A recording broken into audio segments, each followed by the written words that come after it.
Honourable Second Member for Roderick. Thank you, Mr. Deputy Speaker. Sir, B/559.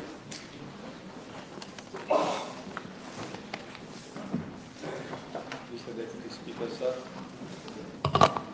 I wish to inform the House that type 1 diabetes mellitus is insulin-dependent diabetes where the patients are administered insulin. At present, 1,114 patients living with type 1 diabetes are following treatment in our public institutions in the Republic of Mauritius, with none in Agaliga, 32 in Rodrigue, and 1,082 in Mauritius. I'm further informed that insulin pump is a device containing insulin which is attached to the body of the patient on a 24-hour basis and tracks the glucose levels in real time. Mr. Deputy Speaker, sir, the proposal to introduce insulin pumps and continuous glucose monitoring systems was made by the former government in 2023 without proper consultation with the technical staff of my ministry. When our government took over, we had this measure examined by a group of technical experts, and it was subsequently based on the technical advice that the introduction of insulin pumps was found not feasible in the local context due to a lack of personnel to support insulin pump use and continuous glucose monitoring, who will monitor the use by children who are type 1 diabetes in schools. B, lack of support to cater for emergencies arising from faulty insulin pump. C, high costs involved as the insulin pump has several costs associated to it, and moreover, an insulin pump has to be replaced on an average after 4 years of use. And D, insulin pumps provide a modest reduction in HbA1c blood tests conducted for evaluating blood sugar level for the last 3 months. Moreover, Professor D. Owens, the eminent diabetologist from United Kingdom, has also not recommended the use of those insulin pumps. As such, the insulin pump and continuous glucose monitoring were found to be impracticable in the public health services, thus not recommended at this point in time. Mr. Deputy Speaker, sir, I am further informed that at present my ministry is already ensuring all services for the required treatment of type 1 diabetes patients as per international standards, including dedicated specialized type 1 diabetes clinic in each health region with a multidisciplinary team of anthropologists, pediatricians, diabetes specialized nurses, and dietitians. The services offered include access to insulin supply and pinprick blood glucose monitoring devices. Diabetic children aged 0 to 16 years old are managed by pediatricians. All type 1 diabetic patients, including children, have regular foot care and dental checkup and are provided with glucose meters and glucose strips free of charge. Adults are referred to retinal screening unit once yearly. Mr. Deputy Speaker, sir, my ministry has set up 7 retinal screening units all over the island for early detection of retinopathic diabetes and 11 foot care units for prevention of amputations. This government is prioritizing the prevention and control of non-communicable diseases, including diabetes, which remains a major public health challenge in Mauritius. Following a policy decision in 1987, under the Labour Party, a dedicated prevention unit was created within the ministry after the first national NCD survey. This unit now forms part of the NCD Health Promotion and Research Unit and is actively engaged in a wide range of screening and prevention activities across the island. These include the screening in the community and at workplace, as well as screening of students of secondary schools of grade 7, grade 9, and grade 12, aged between 13 and 17, for the early detection of NCDs, including diabetes. Students with diabetes are referred to pediatricians in regional hospitals, and those with pre-diabetes are referred to nearest Mediclinic, area health center, and community health center for further investigation and treatment. This government has taken the bold measures as enunciated in the very first budget presented by the Prime Minister to discourage the high consumption of sugar by the population by increasing excise duty on sugar content in sugar sweetened products from 6 cents to 12 cents per gram as from 6 June 2025, and the increase in excise duty will be extended to chocolates and ice cream as from 1st October 2025. Supplementary? Just one supplementary. Not being a medical technician, from what the Honorable Minister said, are there any other alternatives for those requiring daily testing at homes? I think that is a bit difficult for the time being because of lack of pediatricians. Honorable Dr. Omia? I heard the Honorable Minister's answer. With review to the technical report by Professor Owen, who is an eminent endocrinologist and diabetologist, did the team also said that continuous glucose monitoring should not be part of a national policy for juvenile diabetes type 1? No, he didn't say that. It was in reference to whatever the new system that was proposed by the previous government, but he didn't speak about it. Okay. Second member for Grand Bay, Poutudo. Thank you, Mr. Deputy Speaker, sir. Question B, 560. Thank you. Yes. Mr. Deputy Speaker, sir, I am informed by the NLTA that the village of Melville, Concop, is served by 6 buses owned by individual bus operators. These buses, which ply along Route 178, Melville, Madame Azor via Goodlands, are registered with the Bus Owners Cooperative Society North. I am further informed that repeated complaints regarding the unsatisfactory level of service resulting from non-observance of established timetable were received at the level of the NLTA. Furthermore, with the extension of Route 178 to Bois d'Oiseau, Poutreau, since 13th July 2024, the service has faced significant delays, resulting in increased inconvenience to residents of Melville and Manamazor. As apprised the House on 17 December 2024, a day on which the Honourable Member had first questioned me on the same locality, with a view to mitigating the low level of public bus transport service along Route 178, while addressing the complaints received thereto, 2 temporary RSLs were granted to operators thereat, and these buses start plying since February 2023 and December 2024. While this remedial measure initially led to some improvements and fewer complaints, I am made to understand that the service reliability has once again declined, and the main reason being due to aging fleet. According to the NLTA, several buses, particularly those over 14 years of age, are prone to frequent breakdowns, resulting therefore in poor level of service.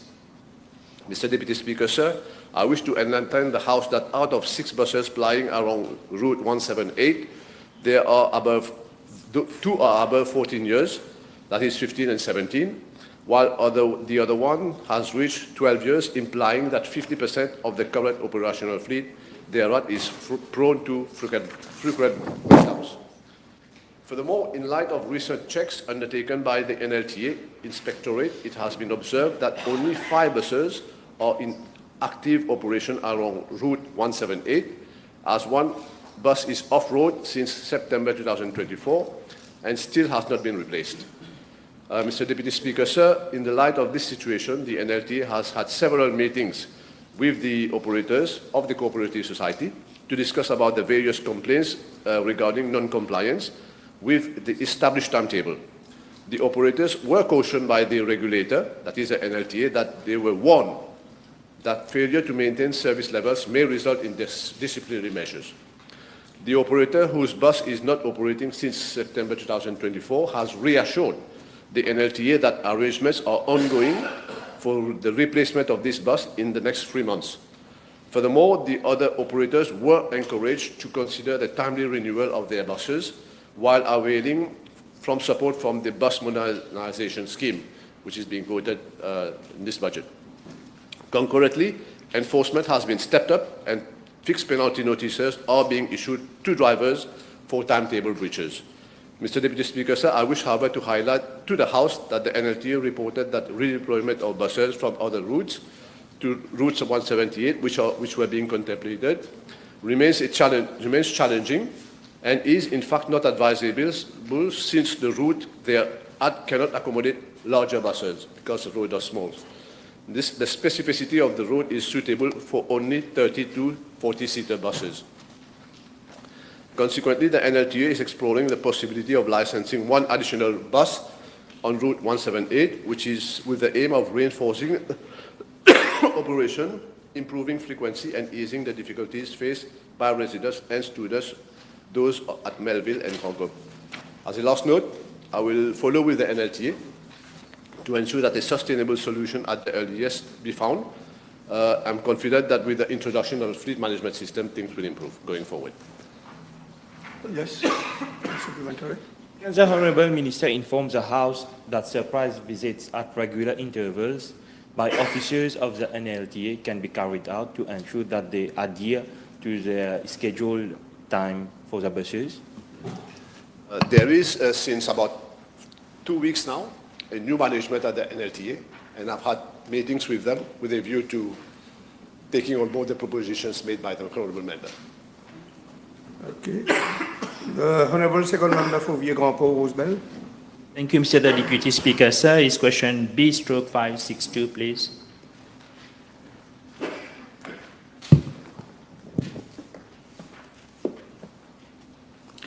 Mr. Deputy Speaker, sir, I am informed by the Municipal Council of Kepip that in 2015, it undertook 15 renovation works as follows. First, renovation of the fencing of the basketball, volleyball pitch and lighting at Lee. Second, lighting at Le Cazen football ground. Third, upgrading of fencing works at football ground at Sir Winston Churchill Stadium. Fourth, leveling and turfing of Loiseau football ground. Fifth, leveling and turfing of the Cazen football ground development project 2024. Sixth, maintenance of building at the cemetery. Seven, construction of temporary metal structure for fairs at the Forum Market Fair. Eight, extension of existing metal structure for temporary fair at the Forum Market Fair. 9, fencing of volleyball pitch at Loiseau. 10, lighting works at volleyball pitch at Loiseau, Phase 1. 11, lighting works at volleyball pitch at Loiseau, Phase 2. 12, turfing of the existing football ground at La Pérouse Street, Kepip. 13, lighting works at Le Cazen football ground. 14, extension of existing metal structure for Forum Fair. And 16, construction of spiral metal staircase at Kepip Market. Mr. Deputy Speaker, sir, I am advised that no consultancy services were retained for these projects. I am tabling the details with cost estimate and final contract value as requested in the first question. Minister, the question was about the town hall of Cupid. Yeah. However, I am informed that in March 2014, the Municipal Council of Kepip took a decision to restore and repair the town hall of Kepip. And in October 2015, it proceeded with a request for proposal to appoint a consultant for the restoration and repairs of the town hall. Mr. Deputy Speaker, sir, the town hall of Kepip was closed since 2013. In March 2014, the council took a decision to restore and renovate the town hall based on a collaboration between the Municipal Council of Kepip and the Split Limited, consultant of SOS Patrimoine.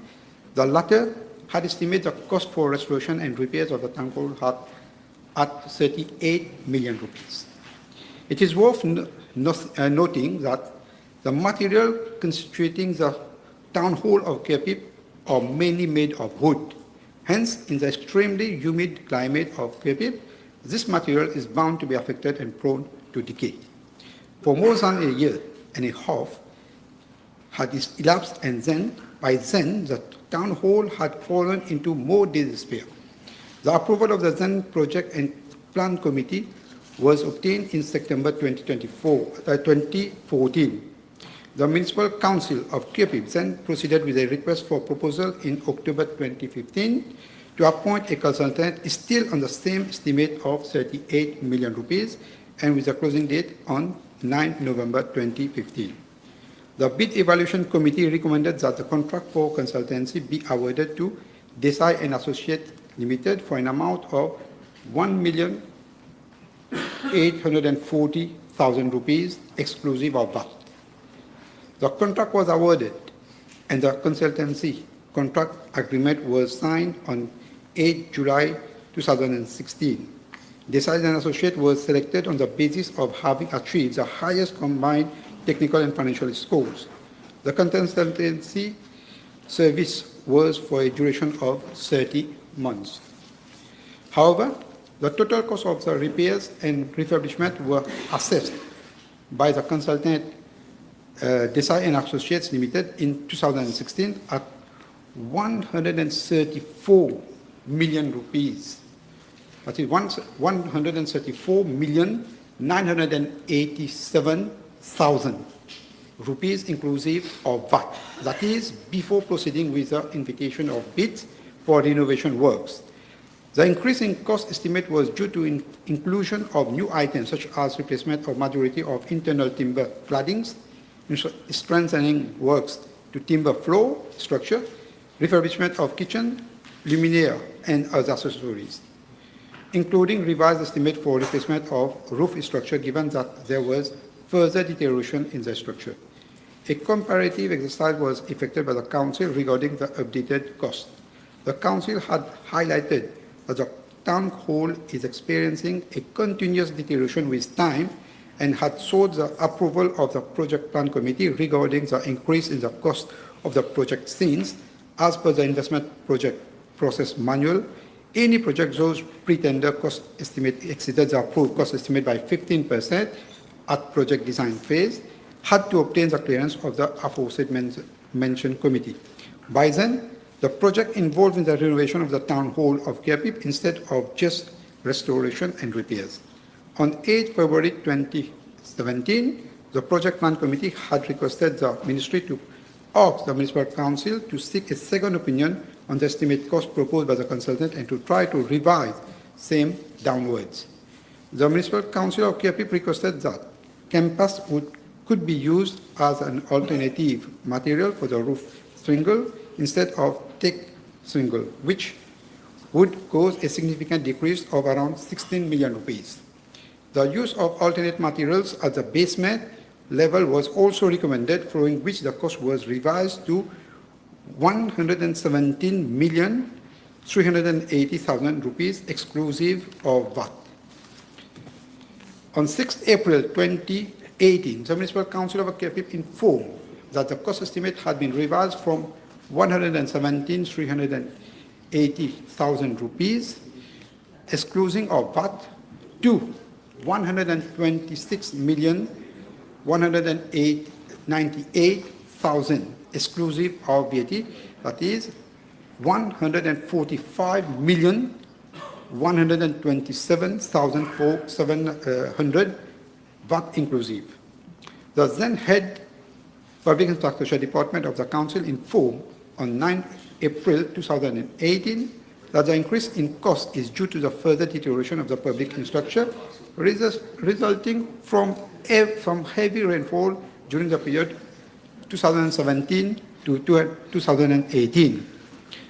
On 17 April 2018, the then Ministry of Local Government and Outer Islands conveyed its approval for the increase in project value for the renovation of the Town Hall building of Kiapip from 117,380,000 exclusive of VAT to 198,000 exclusive of VAT, that is 145,177,700 VAT inclusive. Consequently, the consultant submitted on 6 August 2018 a revised consultancy fees 6,615,000 excluding VAT based on the new estimate cost and increase in scope of works. A bid evaluation committee was set up at the level of the council to assess the revised consultancy fee. That committee recommended that an amount of 6,033,000 rupees be paid to the consultant. The approval of the then Ministry of Local Government and Outer Islands was sought, following which the advice of the Procurement Policy Office was requested, following which a meeting was held at the level of the Procurement Policy Office on 10 January 2019, where it was noted that the Municipal Council of Kepi had erroneously interpreted Section 46, subsection 4 of the Public Procurement Act 2006 to justify the increase in consultancy fees with no limit, when it should have referred to Section 46, subsection 3 of the Public Procurement Act 2006, which caps the amount the Council was just requested to reassess the revised fees. Mr. Deputy Speaker, sir, a new bid evaluation committee was set up, which recommended... Sorry, you are going too long. The Let's question is finish. simple. That- As to the initial cost Sorry, finish. and the consultancy fees and the final cost. Yeah, the final. It's coming on the Just final. please inform us about these three items. Yeah. The consultant was not agreeable to this revised fees and went arbitration given that the Municipal Council of Kepip could not go against the provision of the Public Procurement Act 2006 and the Public Procurement Regulation 2008. Following the arbitration, an award of 13 million rupees was made to Design and Associate, including consultation fees, arbitration costs, legal fees, and interests. I'm sure the question is very clear. The answer was... Okay, Honorable Second Member for Rodrigue.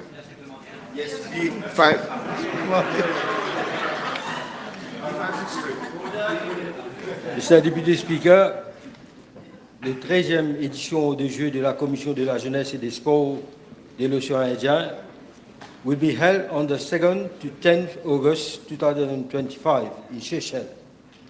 Since its inception, our country has always participated in the CJSOI Games. Mr. Deputy Speaker, as regards part A1 of the question, I'm informed that this year's edition will feature 11 sports disciplines and a concours culturel.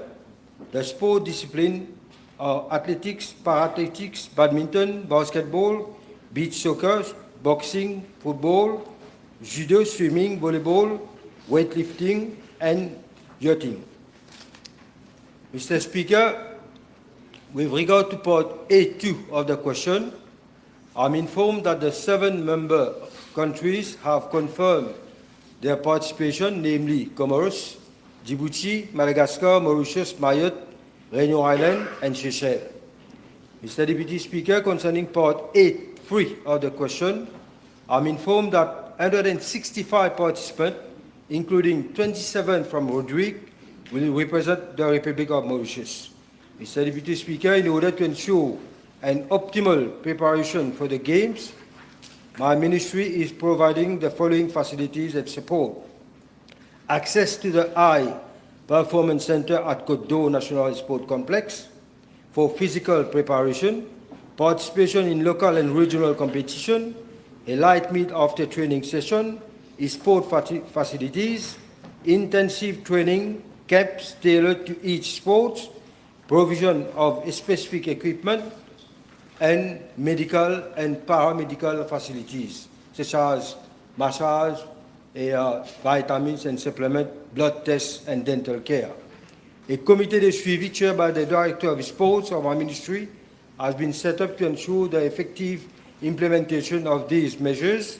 Accordingly, officers of my ministry conduct regular site visits and hold regular meetings with the national sport federations.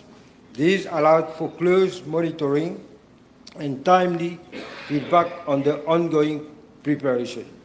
Further, I'm informed by the Commission of Youth and Sport in Rodrigue that athletes are provided with transport facilities for training purposes in Rodrigue. The Commission also met the travel costs for the athletes who came to Mauritius to participate in qualifying rounds in the case of athletics, boxing, and volleyball. Mr. Deputy Speaker, sir, as regards to part B of the question, as I have already indicated, the CJSOI Games also features a concours culturel, which includes an assemblée de jeunes, where our youth, one boy and one girl, will intervene on this year's theme, which is les enjeux climatiques et l'éco-responsabilité des jeunes. An exchange cultural dance and theater, where there are Mauritian boys and girls will present a dance item specific to our country. A salon des jeunes entrepreneurs, where 2 Mauritian, 1 male and 1 female, will have an opportunity to showcase their entrepreneurship talent. Esports, where 1 boy and 1 girl will get to complete in a video games against participants from other countries. And a forum de la jeunesse, where all young people from the 7 countries of the CJSOI and who are partaking in the concours culturel can participate. Mr. Deputy Speaker, sir, I'm confident that with these facilities and support, our athletes will surely make our country proud and bring a maximum medals. You have a supplementary? If I have just missed some of the numbers, may I ask the Honourable Minister whether there will be parity in the national delegation for coaches, encadreurs, and the youth participants from Mauritius for the initiative of Concours Culturel, Salon des Jeunes, as you mentioned, for this game?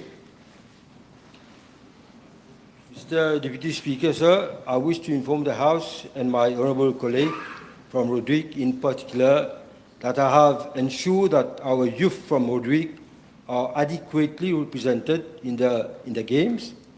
Mr. Deputy Speaker, sir, 6 young Rodriguans are participating in the concours culturel in parity with their counterpart from mainland Mauritius. This arrangement also applied to the encadreur.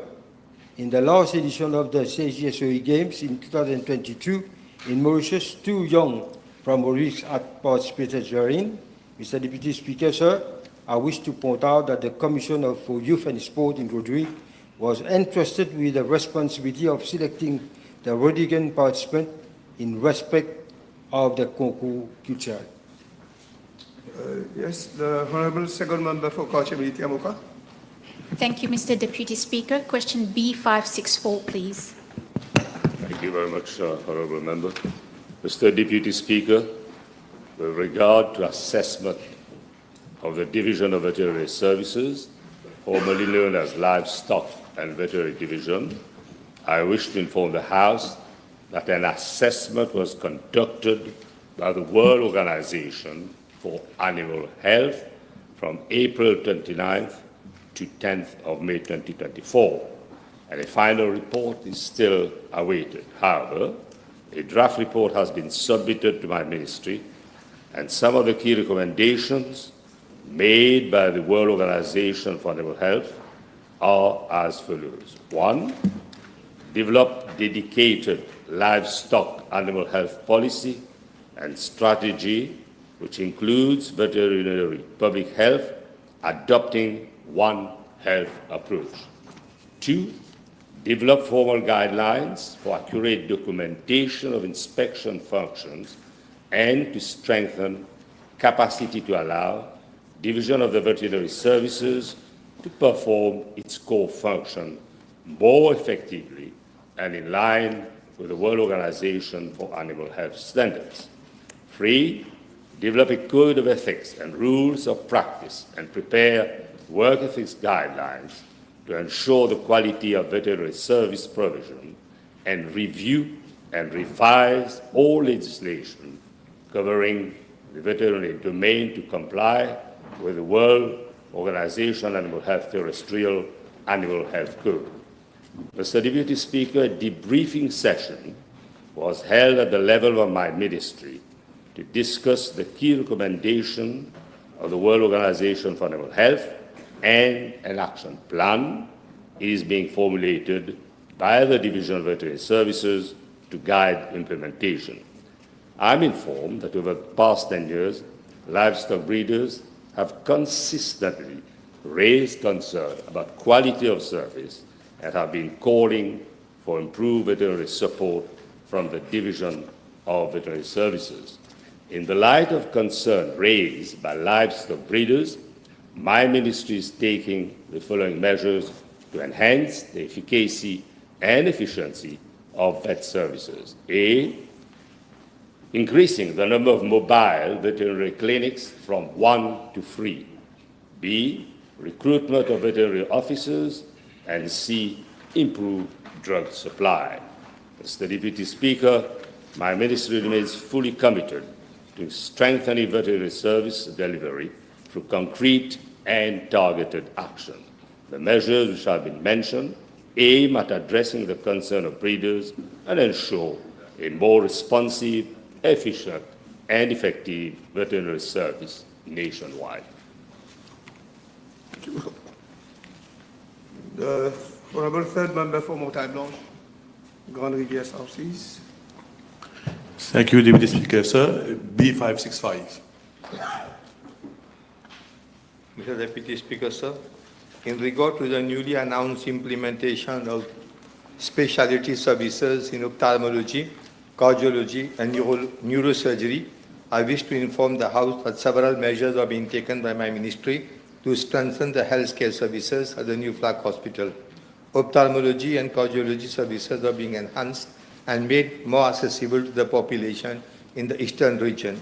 Insofar as neurosurgery is concerned, a new neurosurgery outpatient department has been operational in the New Flag Hospital.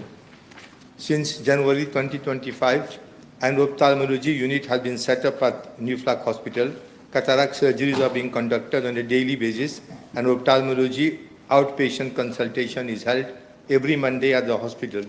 In addition, retinal screening is also conducted at Lady Sushil Ramula Mediclinic, which falls under the purview of the New Flag Hospital. This decentralization of ophthalmology services has improved access to eye care and also significantly reduced waiting times for surgical procedures. It is to be noted that ophthalmology services are already being offered at Mocha Eye Hospital and Suyak Hospital, contributing to a broader and more efficient regional network. The establishment of ophthalmology unit at the Flag Hospital has further bolstered these services and deliver much needed care to residents of the eastern and northern regions. In line with our commitment to continually enhance specialized care, my ministry is presently working on the establishment of a state-of-the-art coronary angiography unit at the New Flag Hospital. Once operational, this unit will allow for the performance of diagnostic angiography and interventional procedures such as angioplasty, thus providing critical life-saving services locally and reducing the need for patient transfers to other major hospitals. As far as neurosurgery is concerned, my ministry is actively engaged in the setting up of a specialized neuroscience trauma and rehabilitation center by early 2026. This initiative forms part of the broader strategy to decentralize tertiary care and to improve access to advanced neurosurgical services in the region. The unit will be equipped to handle neurosurgical cases and will include a dedicated neuro outpatient department for consultations, follow-up, and non-invasive assessments. Mr. Deputy Speaker, sir, the implementation of these specialty services coupled with comprehensive ENT unit at the New Flag Hospital reflects this government's unwavering commitment to equitable, decentralized, and highly quality health care delivery, which has the objective of providing timely and accessible care for all our citizens. Yes, sir. The Honorable Second Member for Belrose-Cadbo. Je vous remercie, Monsieur le Président. B566. Mr. Deputy Speaker, sir, with regards to Part A of the question, I am informed by Metro Express Limited that since I took office in November last, a total of 5 incidents have been reported at various metro stations, including those of Trianon and Belrose in the constituency of the Honourable Member. The total loss suffered by MEL amounts to 5.2 million rupees. That is 102,170 as stolen money and 5.1 million rupees, I am informed, as damages to assets. I am tabling the reports from MEL with regards to these incidents, which is here. Mr. Deputy Speaker, sir, regarding Part B of the question, insofar as security measures are concerned, I am informed that security services are provided to all Metro Express Limited premises, including the light rail corridor, station, and ticket vending machines, which is part of your question, and this is done in toto, by a company called Edmund Security Services Limited, in short, ESSL. The contract for this company has been renewed on several occasions since the beginning of the project, I've been further informed, and on 29 May 2024, an annual amount of 23,339,940 was the contract which was awarded for 2 years. As per the contract, security deployment for night duty operations for ensuring security comprises of the following. Yes, 2 security guards posted at Richelieu Depot, gate post, 1 security guard assigned to the CCTV monitoring room located at Richelieu Depot, 4 patrol vehicles, each with 2 security guards, deployed to cover designated stretches of the mainline network, and 2 security guards conducting foot patrolling along vulnerable sections of the corridor.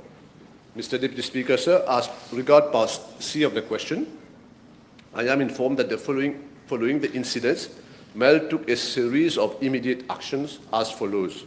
Number 1, cash collection by MEL at all stations daily, so as to limit the overnight amount of cash in the ticket vending machines. Number 2, on 19 May, an ambush operation was organized by MEL, supported by police, which led to the arrest of one of the 2 perpetrators. Number 3, a meeting was held on 23 May 2025 with the divisional commander of the Western Division of the Police and MEL, which confirmed that actions were underway to locate and apprehend the second suspect involved in the 19 May 2025 incident, who still remains at large so far. Number 4, CC footage for all incidents have been handed over to CID, SOCO, and FIU to facilitate ongoing investigations. Number 5, in parallel, MEL reinforced its internal surveillance with response to protocol through its operational control center. And lastly, number 6, the police has been requested to reinforce security along the metro corridor. I am further informed, as a last note, that in a special board meeting held last week, the board took cognizance of the whole matter.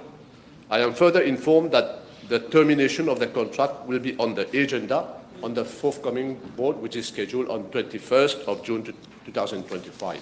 Thank you. Yes. Je vous remercie, Monsieur le Président.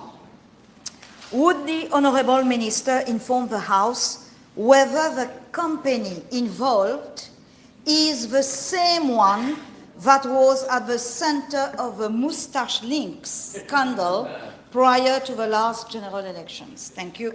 Yes, indeed, Mr. Deputy Speaker, sir. My attention has been drawn to these 2 videos, allegedly mentioning that company in particular, and one, again, allegedly, during the very sensitive period, which is the tender process.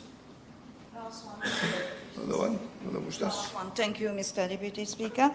In the light of the above, will the Honourable Minister consider referring the matter to the FCC? Thank you. Mr. Deputy Speaker, this is of the remit of the Board of Metro Express Limited. I can certainly convey this, especially the more so there is a board meeting forthcoming, that this be taken on the agenda as well. Thank you. Thank you. The Honourable Second Member for Grand Bay-Poutou. Thank you. B567. Mr. Deputy Speaker, sir, I am informed that the State Trading Corporation had launched an open international bid for the current supply of white oils on the government e-procurement portal on 16th of April 2024 for the supply of white oils, namely Mogas gas oil, Jet A1, and marine gas oil. 7 bids had been received and further to an evaluation exercise by the STC. The contract for the supply of white oil was awarded to Sahara Energy Resource Limited, the substantially lowest technically responsive bidder with respect to the premium, which comprises the supplier's margin, freight costs, insurance, and other ancillary costs at loading and unloading ports, including port charges, deviation, bunkers, tank cleaning and preparation, and security team fees if necessary, and contamination risks. The total price paid by the STC for each consignment is the premium plus the reference Platts price for the product, which varies daily.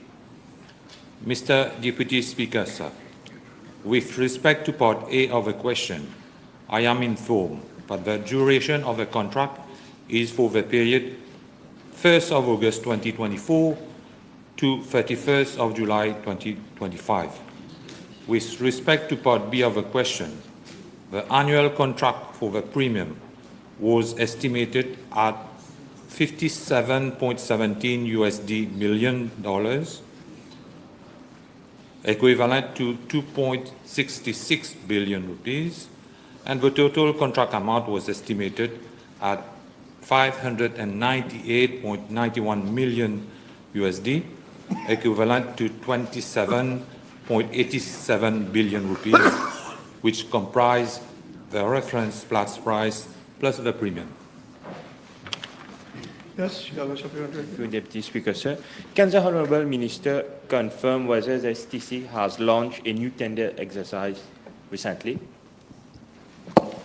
Mr. Deputy Speaker, sir, I am informed that on 11th of April 2025, the STC launched an open international bidding exercise for the supply of white oils for the period of 1st August 2025 to 31st of July 2026. At the opening of bids on 16th of May 2025, 14 bids were received. I understand that the new contract is costing around 1 billion rupees less than the present contract. Okay. One last one. Can the Honourable Minister inform the House what is the premium price and the total contract amount of the new contract starting from the 1st August 2025 till 31st July 2026, and also of the situation of the price stabilization account? Thank you.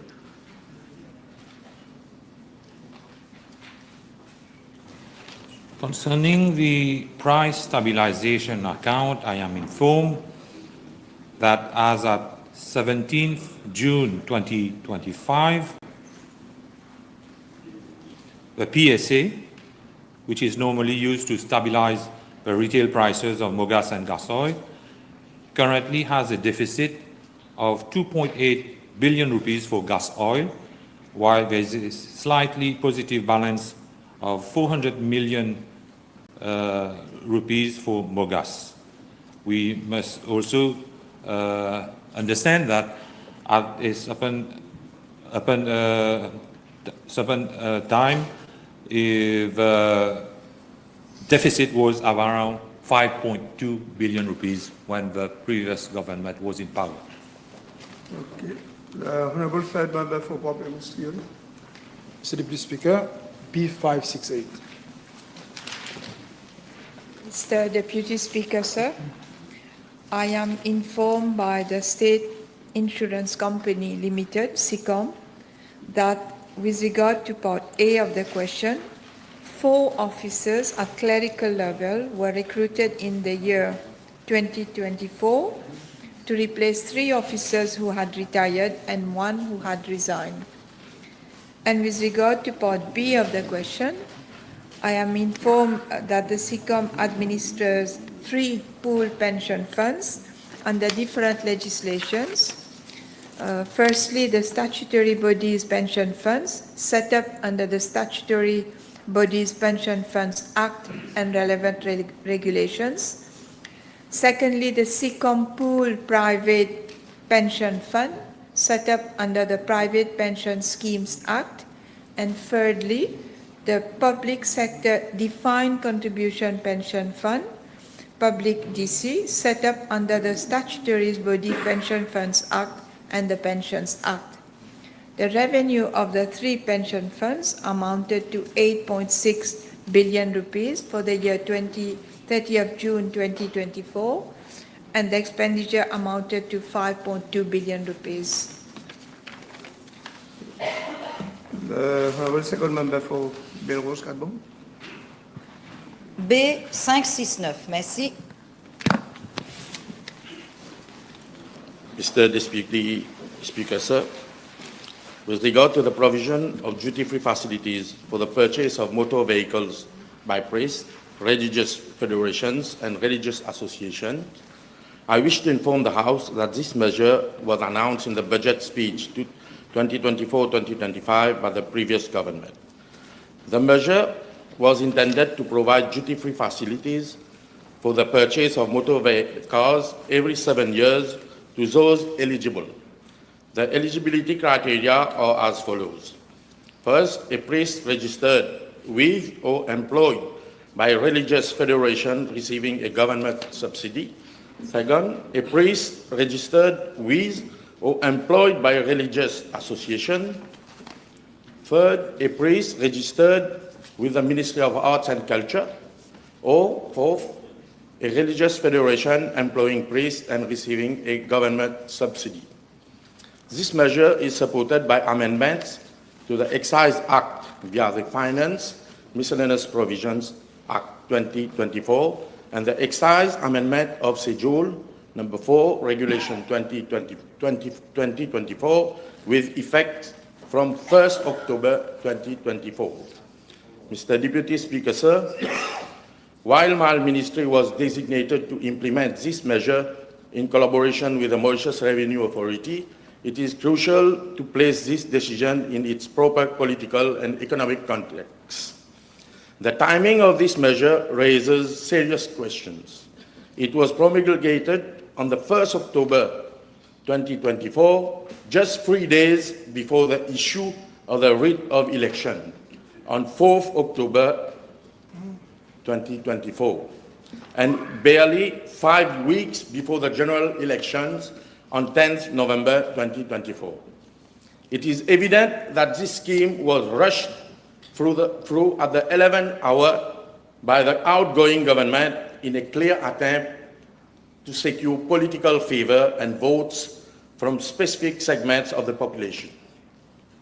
This last-minute measure was introduced without any proper consultation, impact assessment, and consideration of its fiscal implications at a time when the economic fundamentals were already under strain. Mr. Deputy Speaker, sir, with regard to Part A1 of the question, I am informed that as at date, 38 applications have been received, out of which only 31 applicants have submitted all the required documentations. With regard to Part A2, no beneficiary has yet been granted the facility. This is mainly due to delays by applicants in submitting the complete set of required documents. In fact, 7 applicants have still not done so. Moreover, by the time most documents were received, we were on the eve of the budget 2025-2026. In light of the major reforms introduced in the budget speech 2025-2026, particularly with regard to vehicle taxation, traffic congestion, and our foreign currency reserves, my ministry has been advised by the Ministry of Finance to seek a policy decision before any further action is taken. Mr. Deputy Speaker, sir, with regard to Part B of the question, I am informed that a technical committee has been constituted at the level of my ministry to evaluate all applications and make recommendations for approval of non-approval. The committee is chaired by the Director of Culture and includes representatives from the Prime Minister's Office, the Ministry of Finance, the Ministry of Local Government, the Registry of Association, and the Mauritius Revenue Authority. I am further informed that only one meeting has been held so far on 23rd January 2025 during which it was found that the majority of applications were incomplete and lacked key documents. Mr. Deputy Speaker, sir, this government remains firmly committed to promoting religious and socio-cultural harmony, but we will do so with fiscal discipline, equity, and transparency. We believe public funds must be managed responsibly and fairly. The previous government's approach of introducing last-minute electoral incentive without due process is not in keeping with good governance. As such, the scheme is currently under consideration and a final decision will be taken shortly. Thank you. Okay, you have one supplement? Two supplements, please, Mr. Speaker. Let's proceed one by one. Yes, one by one. A delay of 7 months is considerable, especially when it concerns priests and religious federations and associations. Would the Honourable Minister inform the House the reason behind such a delay? Thank you. I think I just explained the delay was because of the documents which have not been given to the ministry. Last one. Thank you, Mr. Deputy Speaker. Would the Minister inform the House when can the duty-free licenses be expected to be issued? Thank you. Again, I already replied. I said that it is under consideration and the final decision will be taken shortly. Okay, one question for Mr. the Speaker, sir, I was following the reply of the Minister. Is it an established practice to have religious workers registered at the level of the Ministry of Arts and Culture? I don't think so. Okay, can we proceed with the next question? The Honourable Third Member for Pape-Moustiole. Mr. Deputy Speaker, question B570. Mr. Deputy Speaker, sir, I am informed by the State Insurance Company Limited with regard to part A of the question that the incumbent holds a school certificate, a higher school certificate, and is a fellow member of the Institute and Faculty of Actuaries of the UK. I am also informed by the SECOM that the officer was a senior actuarial analyst since March 2008. In February 2018, the officer was promoted as Deputy Manager of Risk Department.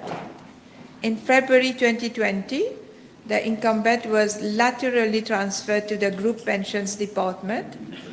Then in March 2021, with the impending retirement of the Senior Executive Officer Group Pensions, the Group Pension Department was restructured and the incumbent was called upon to shoulder additional responsibilities. The incumbent was granted a monthly responsibility allowance with the normal conditions of service. I'm also informed by the SECOM that following the retirement of the Senior Executive Officer Group Pensions in August 2021, the officer was appointed to the position of Manager, Group Pensions, on 21st September 2021. In regard to part B of the question, I'm informed that in light of the foregoing, the post Manager Group Pensions Technical was not advertised internally or externally. Mr. Deputy Speaker, sir, as mentioned earlier, I was informed that a restructuring had been undertaken in the department, but given that there seems to be more questions than answers, I am going to ask the board to undertake an independent investigation regarding this restructuring and the promotion of this officer. Thank you. Yes.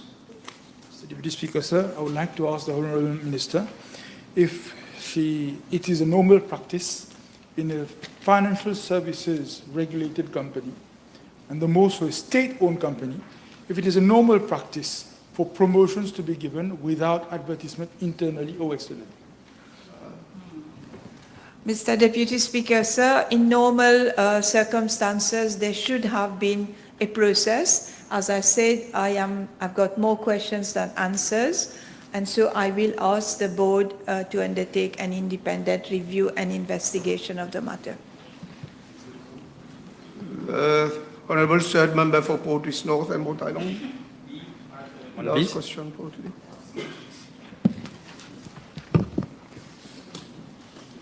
Mr. Deputy Speaker, sir, as regard to Part A of the question, 7 appointments have been made in the grade of financial controller since December 2014 to date. I am tabling the list. Thank you. As to Part B of the question, there is only one permanent funded vacancy in the grade of financial controller or at the municipal town council of Bourg-Saint-Rosil, following the retirement of Mr. James Daniel Lam Hing on 11 October 2024. I am informed that the vacancy for the post of financial controller has been advertised on 15 May 2025 among serving qualified officers, principal accountant in the service with closing date set at 28 May 2025. Okay, question time is, we have exhausted all the questions, so the next item. Honorable Prime Minister. Madam Speaker, Mr. Deputy Speaker, I beg to move that all the business on today's order paper be exempted from the provisions of paragraph 2 of Standing Order 10. Motion is seconded by the Deputy Prime Minister. The question is that all the business of today's order paper be exempted from the provisions of paragraph 2 of Standing Order 10. Those in favor say aye. Those against say no. The ayes have it. Statement by Minister. Mr. Deputy Speaker, with your permission, I'm making a statement to the House. In the budget speech, we have announced a major reform of the basic retirement pension. It is abundantly clear that the old age pension system in Mauritius has become fiscally unsustainable and financially unbearable by the reckless policies of the previous government. In our country, the present working generation shoulders the responsibility of funding the BRP expenses for the elderly generation. When present workers retire, it will be their turn to benefit from pensions, and the future working generation will fund it.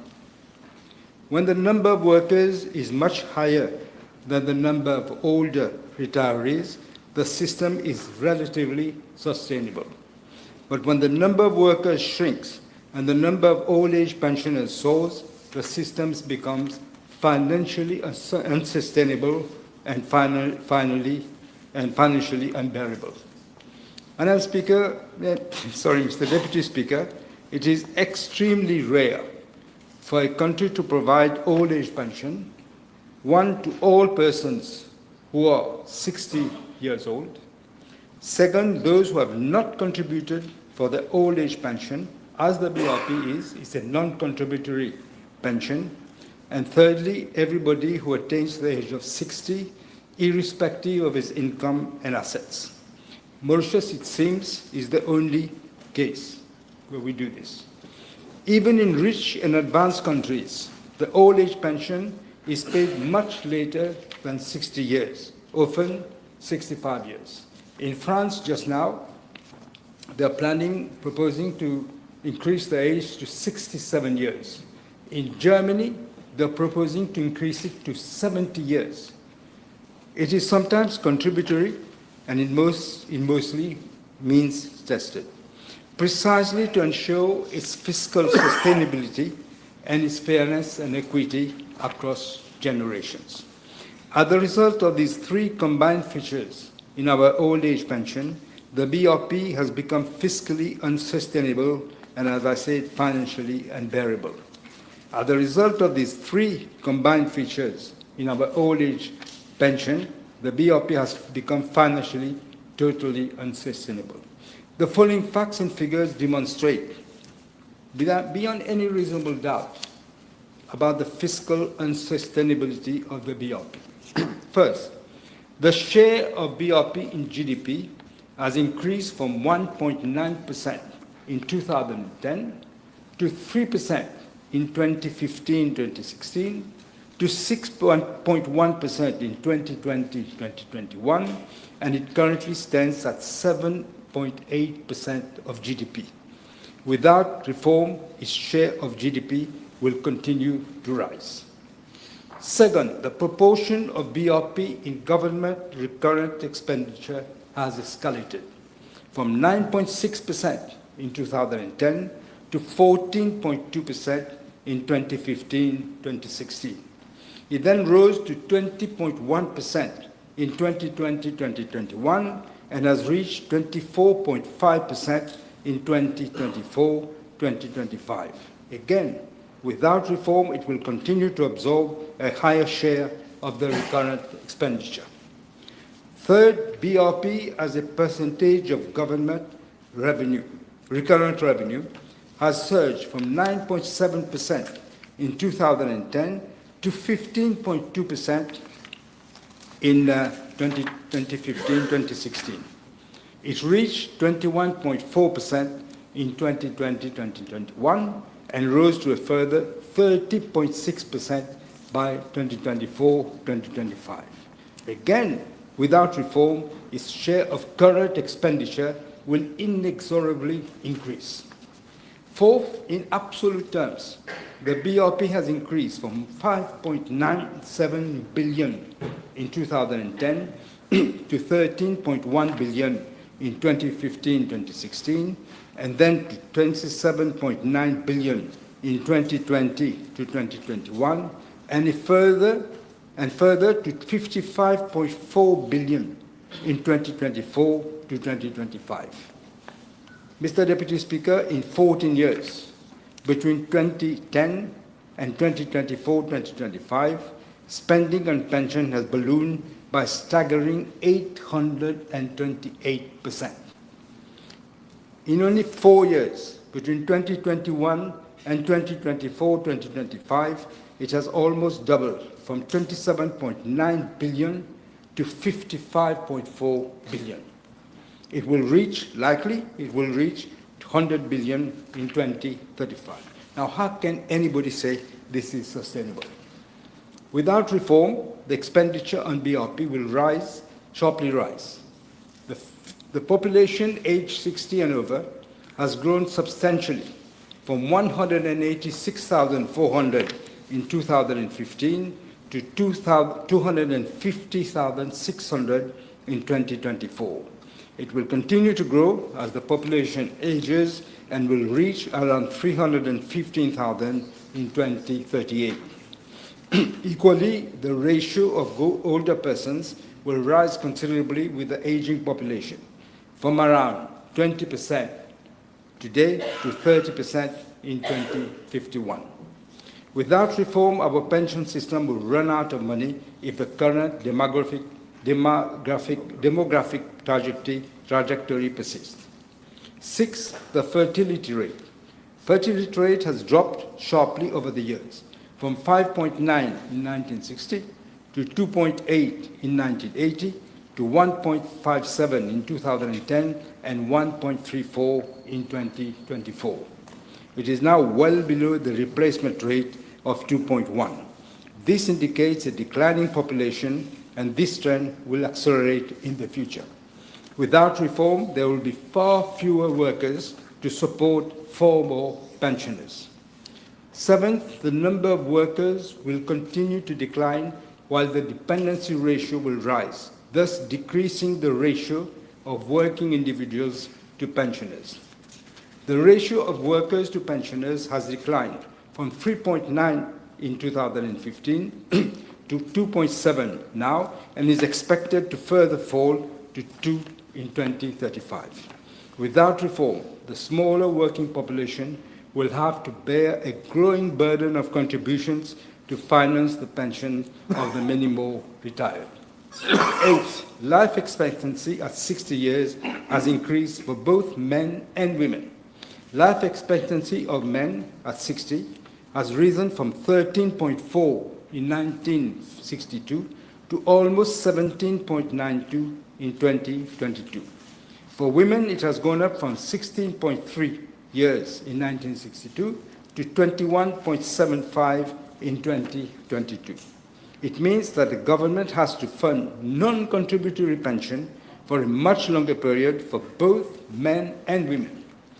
Without reform, it would be very challenging to fund pension for more people with a higher number of pensioners yearly. Ninth, to give the House a sense of the financial burden, BRP payments in the last fiscal year exceeded the total government spending on education, on health and housing combined. Without reform, expenditure on pension will crowd out critical investment in education, health and housing. 10th, to finance this increasingly rising expenditure, government has to borrow massively, thus raising the public sector debt to an alarming level of 90% of GDP. Without reform, the debt will continue to rise as a share of GDP. 11th, debt servicing has risen sharply and is second most important expenditure after pension today. It is amounted to a staggering 21.8 billion rupees in fiscal year 2024-2025. Without reform, the country will spend a rising share of its expenditure on debt servicing and thus crowding out key priorities. As early as 2015, the IMF, in an expert report, projected that by 2050, expenditure on BRP would be at an unsustainable level of 8% of GDP. Because of the irresponsible decisions taken by the previous government, believe it or not, Mr. Deputy Speaker, we are already at 7.8% now. That is around 25 years ahead of what the IMF had projected. Madam Speaker, Mr. Deputy Speaker, no politician likes to make unpopular decisions. However, unchecked and unreformed, rising expenditures on BRP will significantly penalize our children and grandchildren. This is about intergenerational fairness and equity. We have no choice, Mr. Deputy Speaker, than to act responsibly. I fully understand that pension reform can be an unpopular choice for today's voters, presenting a dilemma for politicians sensitive to public opinion and also those engaged in reckless populism and unbridled demagogy. For all the reasons mentioned above, pension reforms are vital to rebalancing the burdens across present and future generations in a fair and equitable manner. This may entail short-term costs, but for long-term sustainability. It is why it is imperative that the general public is aware of the pension reform and the challenges we face in the future. Mr. Deputy Speaker, there is an utter confusion in the mind of many people between a contributory and a non-contributory pension. A contributory pension requires the beneficiary to pay into the plan from his salary, like occupation pensions. In a non-contributory pension, the beneficiary does not contribute anything at all for the benefit he receives. The BRP is a non-contributory pension. There is no contribution from the beneficiaries. It is funded from the consolidated fund. As such, all increases in the BRP can only be financed through higher debt or higher taxes. Under a contributory pension system, an employee can choose to retire earlier than the prescribed retirement and benefit from a reduced pension. This, Mr. Deputy Speaker, does not apply to the BRP, which is, as I said, non-contributory. Eligibility to BRP is typically not based on employment history or prior contribution, but rather on factors such as age and residency. In other countries, it also depends on income and asset of beneficiaries. Let me make another confusion, clear another confusion about the retirement age. The budget has not changed the retirement age. We have not changed it. The retirement age was 65 and it remains at 65. Flexibility for early retirement for those in specific sectors have not changed for contributory pension. We only align the entitlement to BRP with the retirement age in order again to ensure fiscal sustainability. Mr. Deputy Speaker, the dire financial predicament we have inherited demands immediate and decisive fiscal consolidation. Without prompt corrective measures, we risk to follow the trajectory of countries such as Sri Lanka or Greece, nations that delayed essential reforms and ultimately faced severe financial crises, forcing them to accept tough, externally imposed bailout conditions. The previous government's legacy bears troubling similarities to these examples. Their pattern of unchecked and reckless spending has placed our public finances in dire straits. As a result, our national debt is projected to rise to 642 billion rupees by the end of June of this year, equivalent to 90% of GDP, highlighting the urgent need to restore fiscal discipline and rebuild economic resilience. There is a very, very high risk of the country being downgraded if there is no fiscal consolidation, and I wish to remind the House that a downgrade to a junk status would have very, very serious implications on the cost of borrowing, on our financial services sector, on the value of the rupee, investments, foreign direct investments, and the economy as a whole. No one, Mr. Deputy Speaker, would invest in a country which has the status of junk. We simply cannot afford a downgrade from investment status to junk status. As a responsible government, we could not ignore the risks posed by our unsustainable pension system, not only to public finances, but also to the well-being of our elderly population. We have no choice than to reform our shockingly unsustainable pension system. Unreformed, there would be no financial resources to pay for future pensions, even for those above 65 years. There is hardly any country that has the rare combination of providing old-age pension to all those above 60 without any contribution and without a means test. In fact, several developed countries have embraced two of the following three measures. One, extension of the retirement age to 65 and beyond. I just mentioned France and Germany. Second, introduction of a contributory element in the system with exceptions for low-income earners. And third, adoption of a means-tested system for old-age pension so as to allocate public resources more efficiently and equitably and target support to those who are in need. In these systems, eligibility for a pension or the amount received is based on household income and assets. Countries such as Australia, Canada, Japan, South Korea, and Chile use means test as an eligibility criteria for old-age pension. Mr. Deputy Speaker, in the light of the devastating legacy left by the previous administration, we had no choice but to confront the urgent need for pension reform head-on. However, we remain deeply mindful of the challenges the most vulnerable may face under the proposed changes, and we are committed to addressing their concerns with compassion and empathy.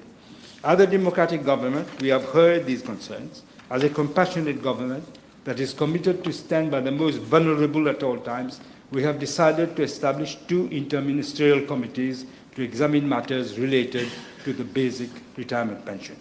The first committee will explore potential income support for individuals aged between 60 and 65 who become ineligible as a result of the reform and whose main or sole source of income is the BRP.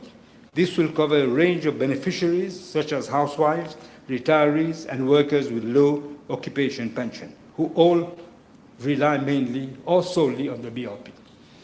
This committee will be chaired by myself and will comprise the Deputy Prime Minister, the Minister of Financial Services and Economic Planning, the Minister of Energy and Public Utilities, the Minister of Labour and Industrial Relations, the Minister of Industry, SMEs and Cooperatives, the Junior Minister for Finance, Junior Minister of Social Integration, Social Security and National Solidarity. The second committee will examine potential support for individuals who are unable to work due to health-related disabilities. This committee will be chaired by the Minister of Social Integration, Social Security and National Solidarity, and comprise the Minister of Housing and Lands, the Minister of Agro-Industry, Food Security, Blue Economy and Fisheries, the Minister of National Infrastructure, the Minister of Health and Wellness, and the Minister of Foreign Affairs, Regional Integration and International Trade. Mr. Deputy Speaker, the escalating financial burden on future generations from an aging society is the challenge faced by most countries. If the current demographic trajectory of Mauritius persists, then our pension system will simply run out of money. Let me be very candid. The BRP system is a time bomb. It is a time bomb that is fast ticking away. However, it is unfortunate that many do not seem to really care or worry, as they will no longer be around when the bomb will explode.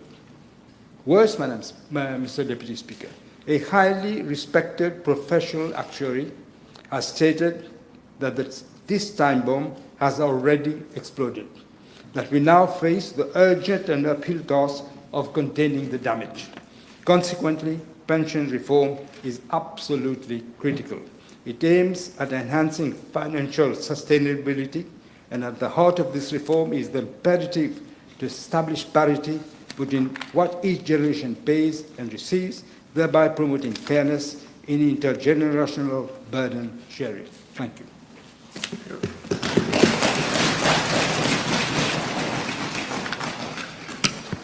Public bills for first reading.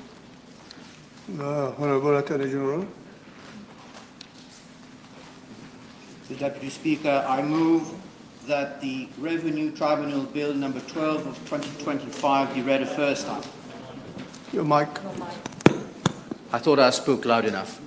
So, Mr. Deputy Speaker, I move that the Revenue Tribunal Bill number 12 of 2025 be read a first time. Seconded. The motion needs to be seconded by the Let me get it.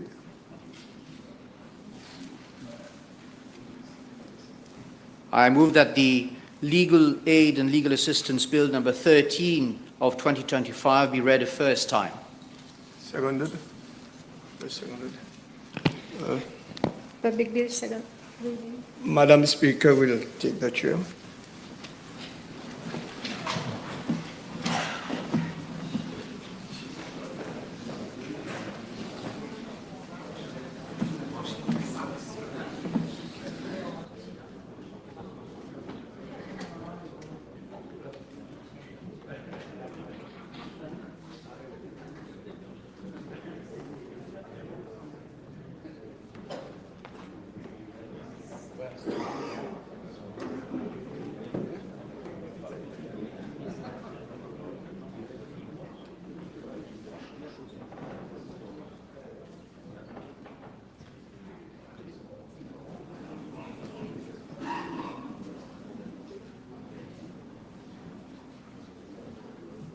You may be seated, members.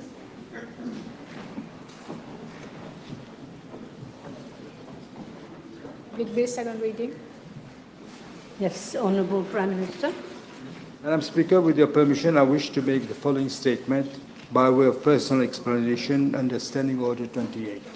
Yes. With a view to dispelling any doubt about the interpretation of paragraph 272 of the budget speech 2025-2026 relating to fair share contribution of 15%, I would like to inform the House that it relates to a high income earner earning annual net income exceeding 12 million rupees, inclusive of dividend income received during the year from domestic companies, who will be required to pay a fair share contribution at the rate of 15% of his chargeable income in excess of 12 million rupees. Consequently, paragraph 275 and 276, as they appear in the printed version of the budget speech, should be disregarded. Thank you. Yes. Honourable Leader of the Opposition, debate.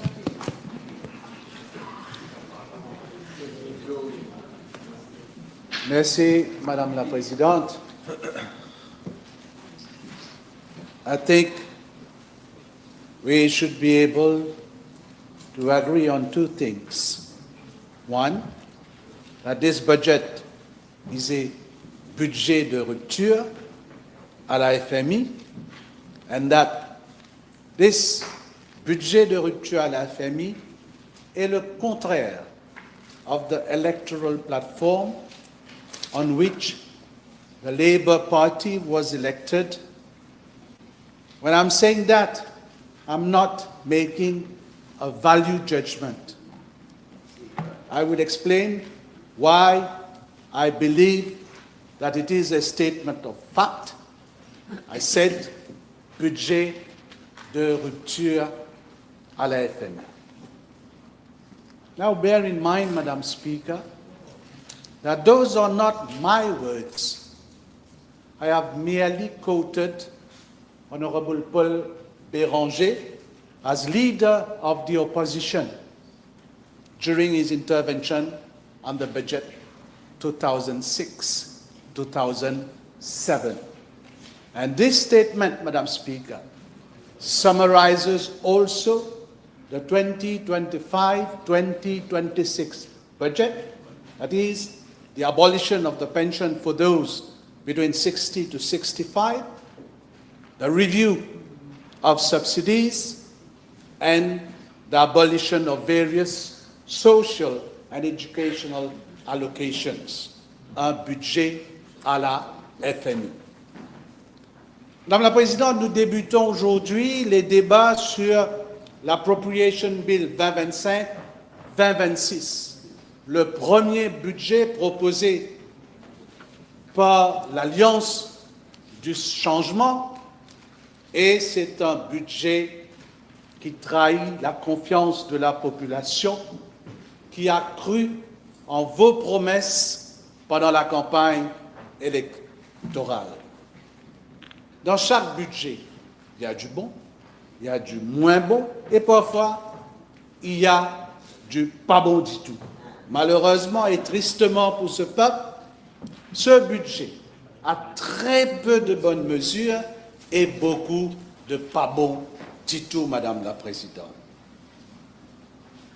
Pour qualifier ce budget 2025-2026, je me suis permis au tout début de mon intervention d'emprunter les mots utilisés par un des membres les plus influents de l'actuel gouvernement en 22 juin 2006, presque 19 ans de cela, budget de rupture à la FMI.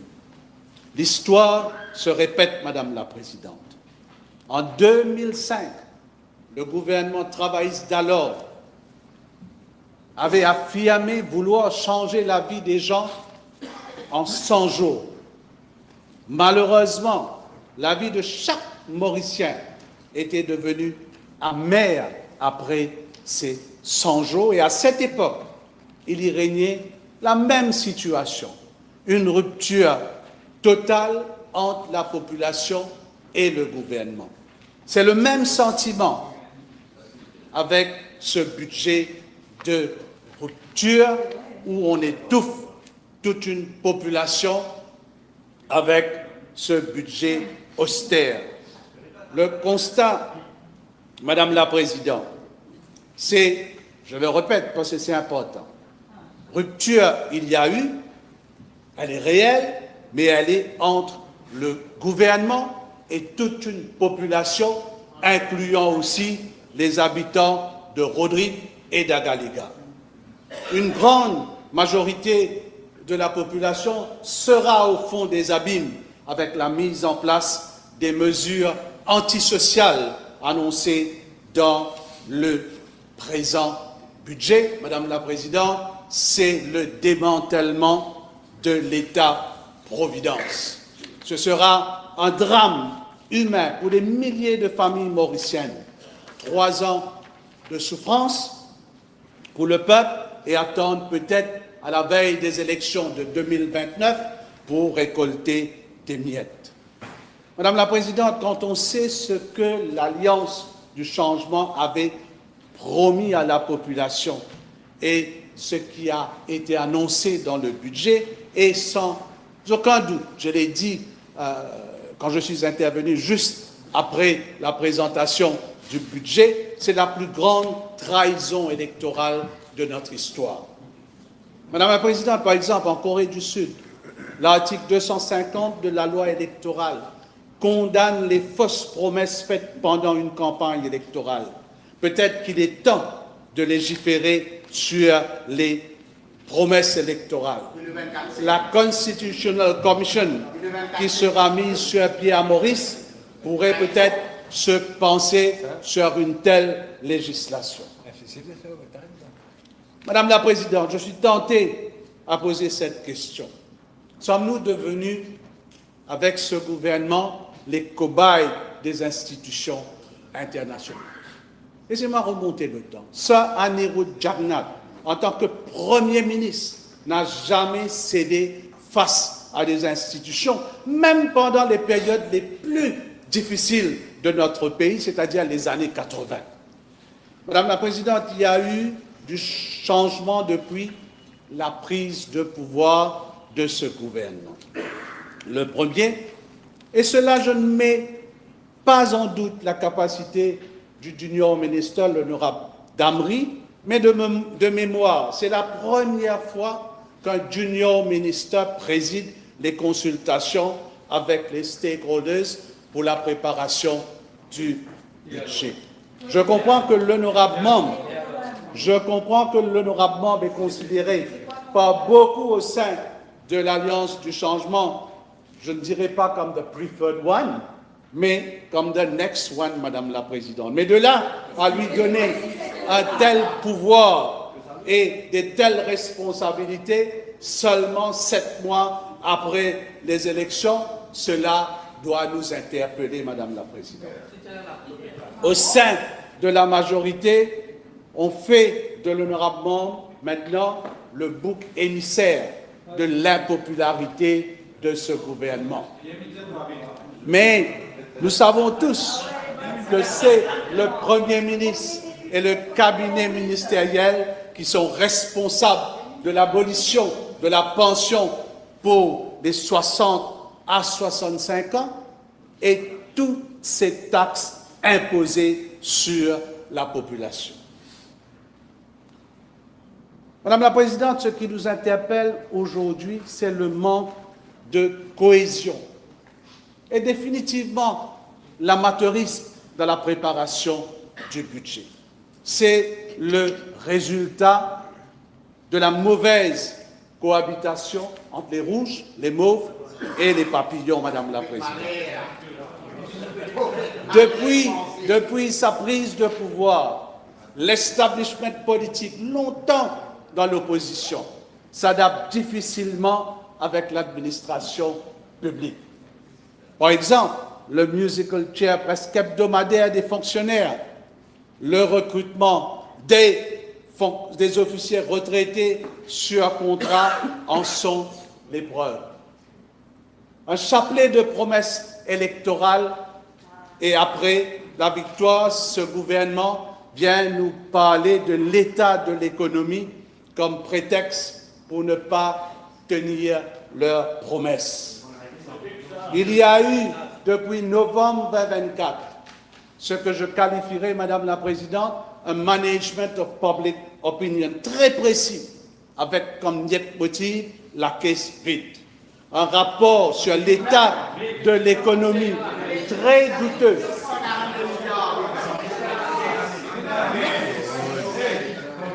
Un rapport sur l'état de l'économie. I need your protection, Madam Speaker, to speak.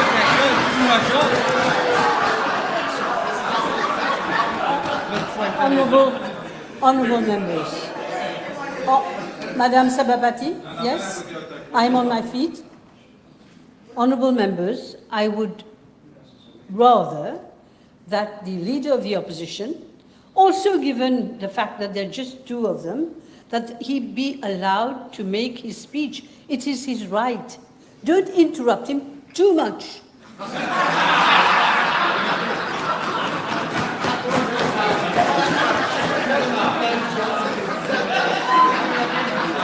No, I can't. Even you are laughing. No, I don't. I can't stop you laughing, reacting subtly. But be subtle. Be subtle. Let him speak. He will speak for quite. He has the right to speak for quite some time. Honorable Jaman, I'm speaking and I'm on my feet. He has the right to speak for quite some time. Let him speak. You will get the chance to reply. Please, Honorable Leader. Thank you, Madam Speaker. Un rapport sur l'état de l'économie très douteux et non signé, mais préparé par des consultants, en croire le junior ministre.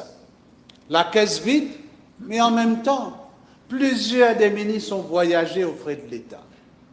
Apparemment, 33 voyages en 8 mois. Achat de voitures neuves par les ministres, incluant le Premier ministre. Is this a budget that will go down in history? Well, yes, but if it does, Madam Speaker, it will be for all the wrong reasons. And in particular, it might go down in history as the budget that started the dismantling of the welfare state in our country and the disappearance of the safety net for the working class and the more vulnerable of our society, Madam Speaker. There is no doubt that this government won on the back of promises and pledges to alleviate the cost of living crisis and restore people's purchasing power. But instead, this government in its first budget has stripped our social security system to the bones. It provides neither security nor enough support to those who receive it. Unsurprisingly, Madam Speaker, this budget will play into the sense that politicians will say anything to win votes. Mais Madame la Présidente, aujourd'hui, grâce à l'Internet, les paroles ne s'envolent plus. Les belles paroles, les fausses promesses et les engagements pris pendant la campagne électorale sont toujours présents dans la mémoire de la population. Qui ne se rappelle pas de ces fameuses expressions? L'essence pour baisser par plus qu'il 20 roupies. Comme je vin ministre de l'énergie, je baisse prix courant. Witabix monte au galba. Doud monte au galba. Lanti monte au galba. Paisa ke mol naiba. Aj kabelbar beti. Madame la Présidente, permettez-moi de faire quelques commentaires sur les mesures annoncées pour différents secteurs. En premier, l'économie. I suppose you think that everybody will have understood you. Of course, Madam. Of course. No, if they voted for this government, everybody has understood what was said at that time. It's a very popular saying. Yes. Ma première... No, Madam. The standing order is clear. He has to withdraw what he said. Yes, you have to withdraw. That is a personal attack. You have to withdraw nicely. Nicely. I didn't mention any No, name. you did. Come on. Be nice. Okay, I withdraw. Then you are a gentleman. Ma première interrogation concerne l'utilisation des revenus pour la location de Diego Garcia pour éponger une partie de la dette publique. Est-ce raisonnable d'inclure cette somme s'il n'y a aucune garantie de recevoir ces fonds cette année? Je constate aussi qu'il n'y a rien dans ce budget pour le développement des Chagos, ni même une étude pour le développement potentiel des chagresses. Now, Madam Speaker, let me come to the anonymous state of the economic document. C'est indéniable aujourd'hui qu'avec ce document, il y a eu une tentative de la part du gouvernement de créer un chaos économique et social dans le pays juste après les élections. Ce document non signé a entravé la confiance des investisseurs et a réussi à établir une psychose au sein de la population. Un document qui est anonyme et biaisé. Le junior ministre, l'honorable Damri, lors d'une émission à la radio, a affirmé que des consultants ont travaillé sur ce rapport, mais il ne donne pas le nom de ces consultants. Et c'est la première fois, si je ne me trompe pas, Madame la Présidente, que des consultants produisent un rapport pour le gouvernement, déposé au Parlement, et ils ne déclinent pas leurs identités. Maintenant, c'est le privé qui va vérifier et déterminer le travail des hauts cadres du gouvernement. Je le redis, l'objectif de ce document était d'instaurer la peur parmi la population en prélude du budget, en faisant croire que les finances de l'État sont faibles, que les dettes publiques sont insoutenables et que le gouvernement ne peut plus continuer à soutenir les différentes couches de la population avec l'aide financière sociale introduite par l'ancien gouvernement. En effet, ce n'était qu'un stratagème politique pour justifier la politique économique de Serre-Saint-Cyr. Les membres du gouvernement, les députés se sont appuyés sur les épaules de Moody's. Ils parlent de chaos économique et même de junk status.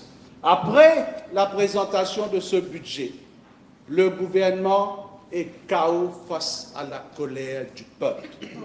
La note émise par Moody's jeudi dernier vient jeter les doutes sur les mesures annoncées par ce gouvernement. Ils veulent plaire en imposant des taxes exorbitantes, en réduisant les allocations sociales, mais ces mêmes instances vous disent que vos mesures vont appauvrir la population. It is a fact, Madam Speaker, that some key economic indicators, as published by this government itself, show that our economy was resilient and robust in 2024. For example, the gross official international reserves of the country stood at 8.5 billion USD as at end December 2024, against 7.3 billion USD a year earlier. The employment rate, Madam Speaker, dropped to 6% in 2024. Total investment in the country has increased by 8.3%, and Mauritius attracted 33 billion rupees in FDI in 2024, and tourism arrivals have been surpassed pre-COVID figures in 2024 to reach 1.38 million. In addition, Madam Speaker, another report, the IMF in its Article 4 report in 2024 has lauded Mauritius for its income inequality reduction philosophy. The IMF has commended Mauritius for fostering inclusive growth by protecting households impacted by the rising cost of living since 2022, broadening social benefits to the most vulnerable and fostering entrepreneurship. Madam Speaker, the World Bank Country Outlook on Mauritius, published in 2025, stated that our economy has proven resilient to other global economic shocks, including those stemming from the war in Ukraine, which have affected revenues from tourism arrivals. Madam Speaker, with regard now to public debt, in November 2024, when this government took over from us, total public sector debt was at 546 billion rupees. This public sector debt has spiked to 642 billion rupees, an increase of 96 billion rupees in the last 7 months. The government has contracted loans for 96 billion rupees during the first 7 months, Madam Speaker. Is this what we call fiscal discipline and fiscal responsibility?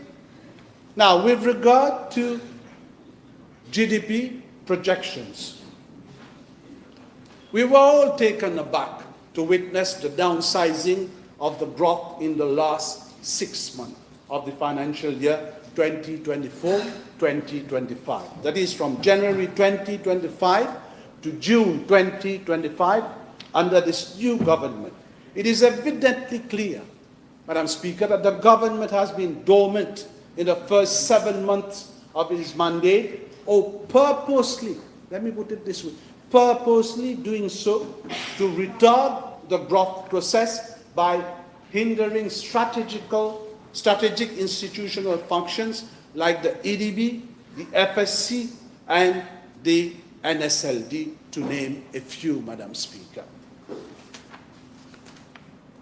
Je vais maintenant aborder l'une des mesures les plus controversables de ce quart de siècle dans ce budget, la pension de vieillesse gouvernementale pour ceux âgés de 60 à 65 ans. Madame la Présidente, 2 comités seront mis sur pied pour revoir la pension, cela a été dit. Une annonce qui intervient seulement 11 jours après le premier budget de ce gouvernement. C'est ça le changement. Annoncer des mesures et ensuite mettre des comités ministériels pour revoir si la mesure peut être applicable ou pas. À travers les 2 comités mis sur pied, l'intention du gouvernement est claire, et le Premier ministre l'a annoncé tout à l'heure là, c'est le ciblage. Alors, on va déshabiller Michael maintenant pour habiller Jackson. 10 jours de cela, le Premier ministre, lors d'un interview, il trouvait le ciblage comme une injustice. Hier, le cabinet ministériel sous la présidence du Premier ministre de mettre en place ces 2 comités pour travailler sur le ciblage. Effectivement, lors d'un interview à la MBC, le Premier ministre avait dit qu'il trouvait le ciblage injuste. Tout comme la grande majorité de la population, Madame la Présidente, je suis contre le ciblage. Avec ces propositions, vous essayez d'apaiser la colère, mais ce n'est pas le cas. La politique de diviser la population sur ce sujet ne marchera pas cette fois-ci. Maintenant, il y a des questions qu'on doit se poser. Doit-on passer par un test médical pour être éligible à la pension quand on sait comment fonctionnent ces boards médicales à la sécurité sociale? Et je m'adresse aux membres de cette auguste assemblée pour get figure, pour gagner pension, si ou agent tel parti politique les là pour gagner pension, la suppression de la pension de vieillesse gouvernementale pour ceux âgés de 60 à 65 ans est une des mesures des plus injustes envers nos travailleurs et les femmes au foyer.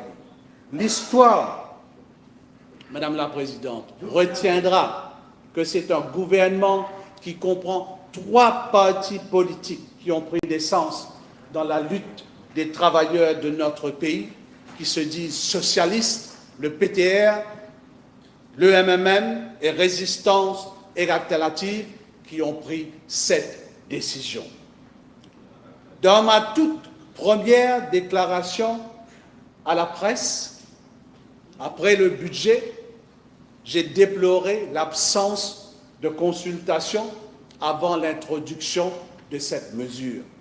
Le gouvernement a agi unilatéralement pour détériorer la vie de toute la société civile de notre pays. Je ne suis pas le seul à l'avoir évoqué. Tous les syndicats ont reproché au gouvernement l'absence de consultation. Et hier, le ministre de la Sécurité sociale a publiquement critiqué le Premier ministre sur une radio pour manque de consultation. Résistance et Alternative, qui fait partie du gouvernement, a émis un communiqué pour dire la même chose, c'est-à-dire le manque de consultation.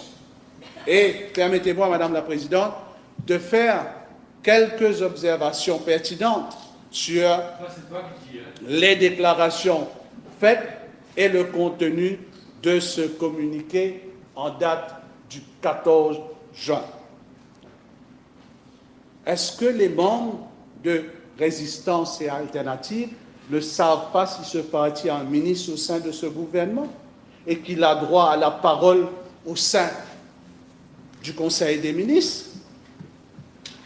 Mais comme disait Madame la Présidente, Jean-Pierre Chevènement, ancien ministre français, un ministre, ça ferme sa gueule, si ça veut l'ouvrir, ça démissionne. Je pose cette fameuse expression, Madame la Présidente, à l'appréciation de la population. Autre remarque sur ce même communiqué. Est-ce normal que le président du conseil d'administration du musée de l'esclavage, il est co-signataire de ce communiqué politique? Je pense qu'il faut répondre à ces questions-là. Ce gouvernement est entouré des conseillers de grande expérience. Mais malgré cela, ce gouvernement a commis une des plus grandes gaffes politiques depuis notre indépendance avec la mesure sur la pension des 60 à 65 ans. Madame la Présidente, au paragraphe 240 du discours du budget, et je cite, « In order to address this burning issue, we are setting up a commission of experts to make recommendations to reform the various pillars of our pension system, including revamping the National Pension Fund to replace the CSG. I will personally chair a steering committee to assess and act on the commission. » Ensuite, au paragraphe 248, et je cite, « The age eligibility for BRP is being increased to 65 years out of compassion. We are phasing that increase over a period of 5 years. » Donc, pareil encore, donc il annule la pension pour les 60 à 65 ans, il abolisse la CSG et ensuite ils mettent en place des comités pour réformer le système de pension. Madame la Présidente, excusez-moi, c'est mettre la charrue devant les bœufs. Un processus, encore une fois, qui démontre un amateurisme flagrant en matière de gestion. Pas de consultation, ni aucune étude sur l'effet de cette mesure sur la population. Madame la Présidente, je vois dans ce budget une répétition du budget de 2006. Sauf que cette fois-ci, l'implémentation est différente. Et là, permettez-moi de remercier et saluer le courage des syndicalistes qui, à l'époque, là je parle de 2006, s'étaient unanimement soulevés contre cette mesure. Le gouvernement de 2005 à 2010 avait dû faire marche arrière Et j'espère, Madame la Présidente, que ce sera une fois de plus le cas et que le gouvernement va rétablir la pension pour tous. Et pour moi, il ne peut y avoir de compromis sur ce sujet. La révision de l'âge de la retraite est déjà une réalité, il est vrai, dans certains pays de l'hémisphère nord. Mais écoutez-moi bien, mais ces pays sont très développés, premièrement, et ont une qualité de vie reconnue mondialement.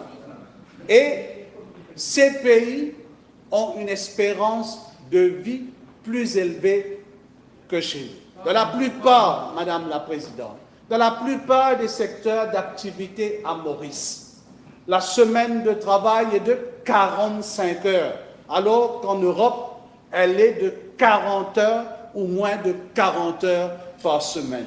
Malheureusement, il n'y a rien dans ce budget qui démontre que le gouvernement compte revoir à la baisse les heures du travail avec l'implémentation de cette mesure. Au contraire, avec les mesures antisociales dans ce budget, les travailleurs de notre pays auront beaucoup plus à travailler pour pouvoir arrondir leur fin de mois. Imaginez les effets de leurs activités sur leur santé. 20% de notre population est diabétique. 30% de notre population souffre d'hypertension. Les personnes âgées sont les plus touchées. Notre espérance de vie, Monsieur le Premier ministre, est de 74 ans, alors que plusieurs pays où il y a eu une révision de l'âge de la retraite, l'espérance de vie dépasse les 80 ans. Donc, le citoyen de notre République aura à travailler plus en termes d'heures de travail, d'années de travail, que ceux de l'hémisphère nord. Il aura à cotiser plus, puisqu'il devra le faire jusqu'à l'âge de 65 ans, et pour peut-être profiter de sa pension que pour quelques années. Et peut-être certains parmi eux ne toucheront même pas cette pension, Madame la Présidente. And I put the question, is it fair? The answer is no, Madam Speaker. Madame la Présidente, ce pays qualifié comme un overcrowded barracoon dans les années 70 par l'écrivain V.S. Naipaul est aujourd'hui un pays classé régulièrement en première position sur le continent dans plusieurs secteurs, et cela grâce au sacrifice de ces Mauriciennes et Mauriciens qui ont travaillé dur au fil des années. Je vais maintenant, Madame la Présidente, aborder une autre mesure qui va affecter toute la population et qui se trouve au paragraphe 17b de l'annexe du budget.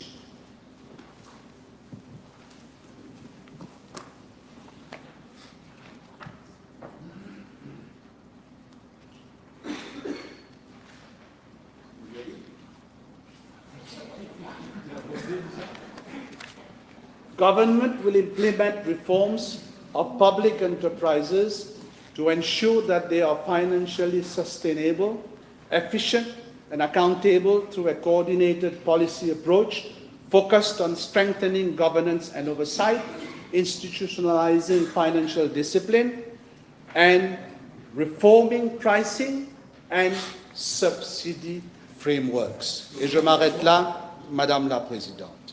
Il n'y a aucun problème que le gouvernement compte réformer certains secteurs. Par contre, sous ce même item, les mots qui doivent interpeller la population sont reforming pricing and subsidy frameworks. Madame la Présidente, en 2006, le gouvernement d'alors avait préconisé l'abolition des subsides sur le riz et la farine. Et dans ce budget, le présent budget, de façon déguisée, on nous annonce la fin des subsides. La population doit s'attendre à une augmentation du prix de la farine, du riz ration, du gaz ménager, du pain et aussi des centaines d'autres produits. C'est aussi l'annonce de la fin des subsides sur la facture d'électricité et de l'eau pour les familles les plus vulnérables. Madame la Présidente, 61 000 familles qui bénéficient du Social Tarif 110 du CEB et 60 000 familles qui bénéficient de 6 mètres cubes d'eau gratuits seront directement impactés par cette mesure. Madame la Présidente, c'est un gouvernement anti-subside, pro-patronat, tout comme celui de 2005 à 2010. Et pour faire court, c'est un gouvernement sans cœur. Laissez causer, madame. Of course. This guy is... But il a le droit de parler. Est-ce que... Il semblerait que vous n'êtes pas en train de bien citer ce qu'il y a dans le document en question. Non, je suis en train de citer. You will reply. You will There will reply. be 64 people to rebut him. Let him speak. 64 persons. I can't speak from sitting down. I will not accept that Honorable Duval all the time tells me how to do my job.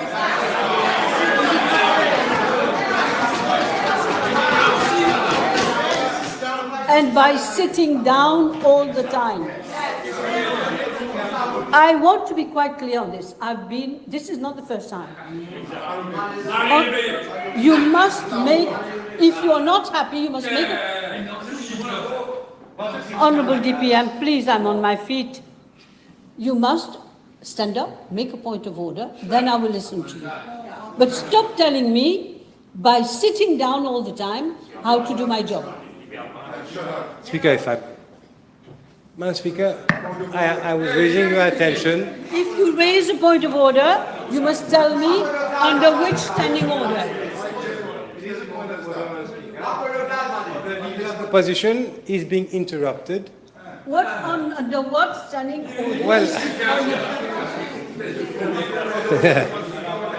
And I think that the Honourable Leader of the Opposition has been in this House for a very long time, and he can defend himself. Madam Speaker, you will see under points of order, you will see, firstly, Standing Order 40. Let me see. Yes. The use of unbecoming expressions, offending language about members, which is being used as a petition against the Leader of Opposition, the first thing. No, and you will see. Please sit down.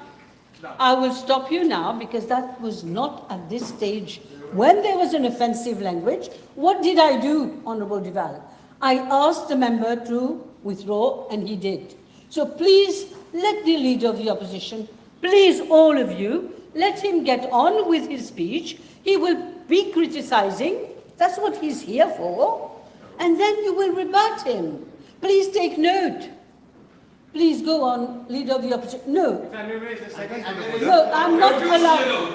I'm not allowing. No. I'm not allowing anybody to speak at this time. Okay, that's it. Point de droit. Allez. Madame la Présidente, je suis responsable du secteur de l'énergie, de l'électricité. J'ai pris le leader de l'opposition en flagrant délit de mentir à l'Assemblée nationale. Ça n'a jamais été cité dans le budget, et le leader de l'opposition lit le budget à l'envers, et il vient dire n'importe quoi. Ce n'est pas possible, il faudra qu'il se rétracte. Ok. Vous avez la possibilité de répondre, Monsieur le Ministre. Be very careful, Honourable Leader. Est-ce que même mon député m'empêche de parler? Don't make it so difficult for everybody. You're going to stay here until 2 o'clock in the morning if you want. Okay, then let's all be responsible. Let's start by you, leader of the opposition. No, I'm saying because you're on your feet. In fact, you're on your feet when I am. Yeah, if you tell me to sit down, I'll sit down. Because I see you very well when you stand on your feet. Lucky me. So what I'm going to say is make sure that you're giving proper facts. What the minister is saying is that when you speak, if he doesn't reply immediately, it's going on record, it's going in everybody's house, and it's going to be in the press tomorrow. So you have to be responsible as well. Just make sure that you're giving facts, proper facts, and you cite page and you cite article or whatever. Let me say something. I want to say something. Have a look, all of you, at Standing Order 73-2 about the debate on the appropriation bill. The debate on the appropriation bill shall be confined to general principles of government policy and administration as indicated by the bill and the estimates. That's what the debate is about. So I can understand that sometimes everybody is making, reference to the past government's reference, but basically we are here to debate on the bill and the estimates. So please carry on. Madam Speaker, first of all, I referred to a paragraph in the annex to the budget speech, and this is my right to do so. Okay. I read that paragraph, and I'll read it again. Government will implement reforms of public enterprises to ensure they are financially sustainable, efficient, and accountable through a coordinated policy approach focused on strengthening governance and oversight, institutionalizing financial discipline, and reforming pricing and subsidy frameworks.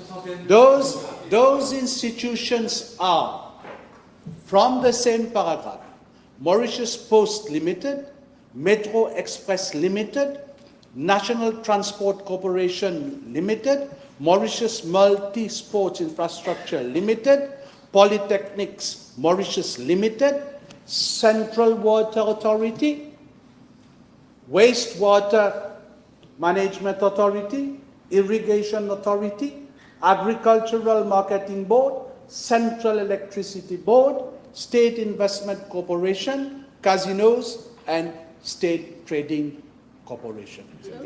So this is very relevant to what I'm saying. Now, if they want to rebut, they'll rebut when they have the floor. They cannot interrupt me now and then, Madam Speaker. That's why I ask for your protection, because I want to read my speech. A little bit again. Pour faire court, je le redis, Madame la Présidente, c'est un gouvernement sans cœur. Sans cœur pour les plus vulnérables, sans cœur pour les commerçants ayant des revenus de plus de 3 millions de roupies, mais bon cœur pour ceux ayant des revenus de plus de 24 millions de roupies. Madame la Présidente, nous avons célébré cette année les 50 ans de mai 75, quand des milliers de jeunes de ce pays s'étaient dressés contre un gouvernement abusif pour avoir l'éducation gratuite. J'ai fait partie de cette génération et ce 20 mai, j'étais parmi ceux qui étaient sur le pont de la Grande Rivière Nord-Ouest face aux soldats de la SSU. Certains, cette année-ci, ont marqué cet événement, mais je note que les célébrations étaient timides car le gouvernement d'alors était travailliste et les manifestants étaient pour la plupart des militants. Nous avons grandement amélioré l'éducation gratuite avec l'éducation tertiaire en 2019 et pour finalement rendre l'éducation pré-primaire gratuite en 2024. Et ainsi rendre tout le cycle éducationnel gratuit.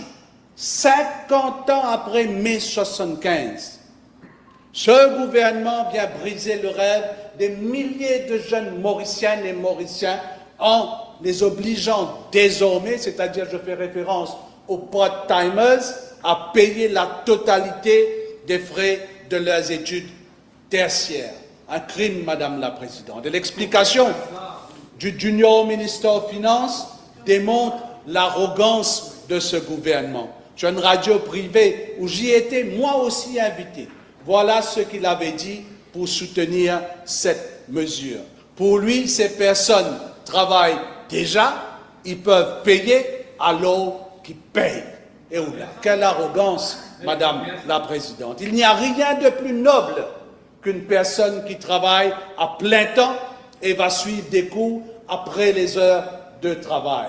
Est-ce qu'il sait que beaucoup de ces part-timers sont des mères et pères de famille qui maintenant doivent faire beaucoup plus d'efforts? Imaginez-vous un instant que ces personnes touchent le salaire minimum. Savez-vous combien ça coûte un semestre? Non seulement ces jeunes doivent s'endetter pour aujourd'hui l'obtention d'un lopin de terre, la construction d'une maison qui va coûter plus cher ou l'achat d'un véhicule qui va coûter plus cher, ça aussi. Et maintenant, pour obtenir un diplôme, ils doivent aussi s'endetter alors que c'était gratuit. On connaît déjà le résultat. Beaucoup parmi eux vont abandonner. Il y a aussi, Madame la Présidente, les autres mesures qui vont grandement affecter nos enfants. L'arrêt du Free Pre-Primary Education Scheme, l'arrêt du Comprehensive Grant Formula, le retrait des subsides, ça je trouve ça bête, accordés aux repeaters de l'ASC et HSC qui seront maintenant que pour les familles tombant sous le SRM. L'abolition de l'allocation de 20 000 roupies à ceux atteignant l'âge de 18 ans. Madame la Présidente, ce gouvernement ose parler d'empathie et de compassion dans ce budget. Où se trouve la compassion dans ce budget? Une à une, vous êtes en train d'enlever les pierres qui constituent la fondation même de l'État-providence. Vous avez promis de soulager ce peuple et aujourd'hui, vous êtes en train de faire absolument le contraire. Quand on parle du pouvoir d'achat avec ce gouvernement, il évoque que la caisse est vide. Une des plus grandes promesses faites à la population était la baisse du prix du carburant après les élections par au moins 30 roupies, avait dit le Premier ministre. 20? Allez, 20 roupies. Quand j'ai évoqué la baisse des prix du carburant à travers une PNQ, le ministre de tutelle avait mis en avant la situation financière de la STC et la situation du Price Stabilization Account. Mais comparativement aux 5 dernières années, le prix du pétrole sur le marché mondial a drastiquement baissé ces derniers mois. Et maintenant, vous allez vous servir du conflit entre l'Iran et Israël pour augmenter le prix. Le gouvernement joue aux ignorants en ce qui concerne le déficit du Stabilization Account de la STC, alors, et je l'ai dit, que tous les comptes rendus, toutes les décisions prises par la STC sont rendues publiques, et cela depuis plusieurs années, que ce soit sur le site de la STC ou dans les journaux. Encore une autre promesse non tenue par ce gouvernement concerne les 10 milliards promis pour améliorer le pouvoir d'achat de la population. Ce budget ne prévoit que 2 milliards dans un Price Stabilization Fund, mais la question c'est qui va bénéficier directement de ce fonds? Les consommateurs, les importateurs ou les revendeurs? Va-t-on enrichir les gros importateurs ou certains revendeurs qui font d'énormes marges de profit en leur offrant des rebates pour ne pas augmenter le prix? This is not clear in the budget, Madam Speaker. Okay, somebody will clarify. La population attendait aussi une autre mesure concernant la baisse du prix de l'électricité. Le ministre actuel avait fait une telle promesse avant les élections. Mais ne vous servez pas comme prétexte la situation financière du CEB. C'est vrai qu'il y avait un déficit, mais le CEB commence à engranger des surplus de plus de 200 millions mensuellement. Le prix du charbon est passé de 559 $ en décembre 2022 à 107 $ en avril 2025. Le coût de production a nettement baissé. Le prix de l'huile lourde utilisée par le CEB a aussi connu une baisse de 30 $ la tonne métrique. Et la forte hausse de consommation de novembre, c'est-à-dire l'année dernière 2024, à avril 2025, a fait que le CEB a enregistré des gros revenus. Encore une promesse non tenue par ce gouvernement. J'aborde le sujet de l'énergie parce que c'est un budget décevant sur cet aspect. Je parle ici d'un Waste to Energy Project et un fonds d'investissement de 30 milliards sur 3 ans pour des projets d'énergie renouvelable et de la biomasse. 30 milliards d'euros d'investissement du privé ou du gouvernement. Quels sont les projets identifiés qui seront mis en place? Ce n'est pas mentionné dans le budget. Même au CEB, on est étonné de cette annonce puisqu'il n'y a eu aucune consultation avec les cadres du CEB et aucun nouveau projet d'énergie renouvelable a été identifié. Madame la Présidente, c'est l'investissement des projets de l'ancien gouvernement qui sont considérés dans le présent budget. Ce sont les projets sur le Carbon Neutral Industrial Sector Scheme du CEB lancé en janvier 2023 et le Renewable Hybrid Facility lancé en 2022 qui vont apporter l'investissement de 30 milliards. Et le ministre de tutelle, beau parleur, n'a rien apporté de nouveau. Je note. Vous aussi, vous ajoutez un petit peu. Non, mais il est beau parleur, madame, je le dis. C'est un compliment, ça. Je note une incohérence flagrante dans la stratégie énergétique du gouvernement. Le 8 mai dernier, lors d'une conférence de presse animée par le ministre, il avait affirmé que le gouvernement n'a pas de choix et devra avoir recours à un powership, une centrale énergétique sur une barge flottante pour fournir l'électricité au pays pendant les 5 prochaines années. Le powership utilisera l'huile lourde comme matière première et en plus, vous taxez fortement les voitures hybrides et électriques. Par contre, Madame la Présidente, le budget prévoit, je cite le paragraphe 290.2, Clean Energy, Climate Change Adaptation and Mitigation to lower imports of fossil fuel and carbon dioxide emission while enhancing resilience to unpredictable climatic events and boosting economic growth. Which is which, Madam Speaker? En ce qui concerne la rivière des Anguilles d'Am, il n'y a qu'une étape avant de lancer l'appel d'offres. Tout a été fait par l'ancien gouvernement. Le pre-feasibility du projet et le financement par les pays amis. Dans 3 ans, si le ministre sera toujours là, le ministre actuel aura l'honneur de coupe-ruban et de se vanter d'avoir accompli ce projet, tout comme les projets d'énergie renouvelable qui sont actuellement en chantier. Pour ce qui est du secteur du transport, encore un coup de massue pour les automobilistes. Augmentation drastique des frais de la déclaration et désormais, les détenteurs de plaques personnalisées devront s'acquitter des frais annuels. Je me demande si cette mesure est légale, premièrement.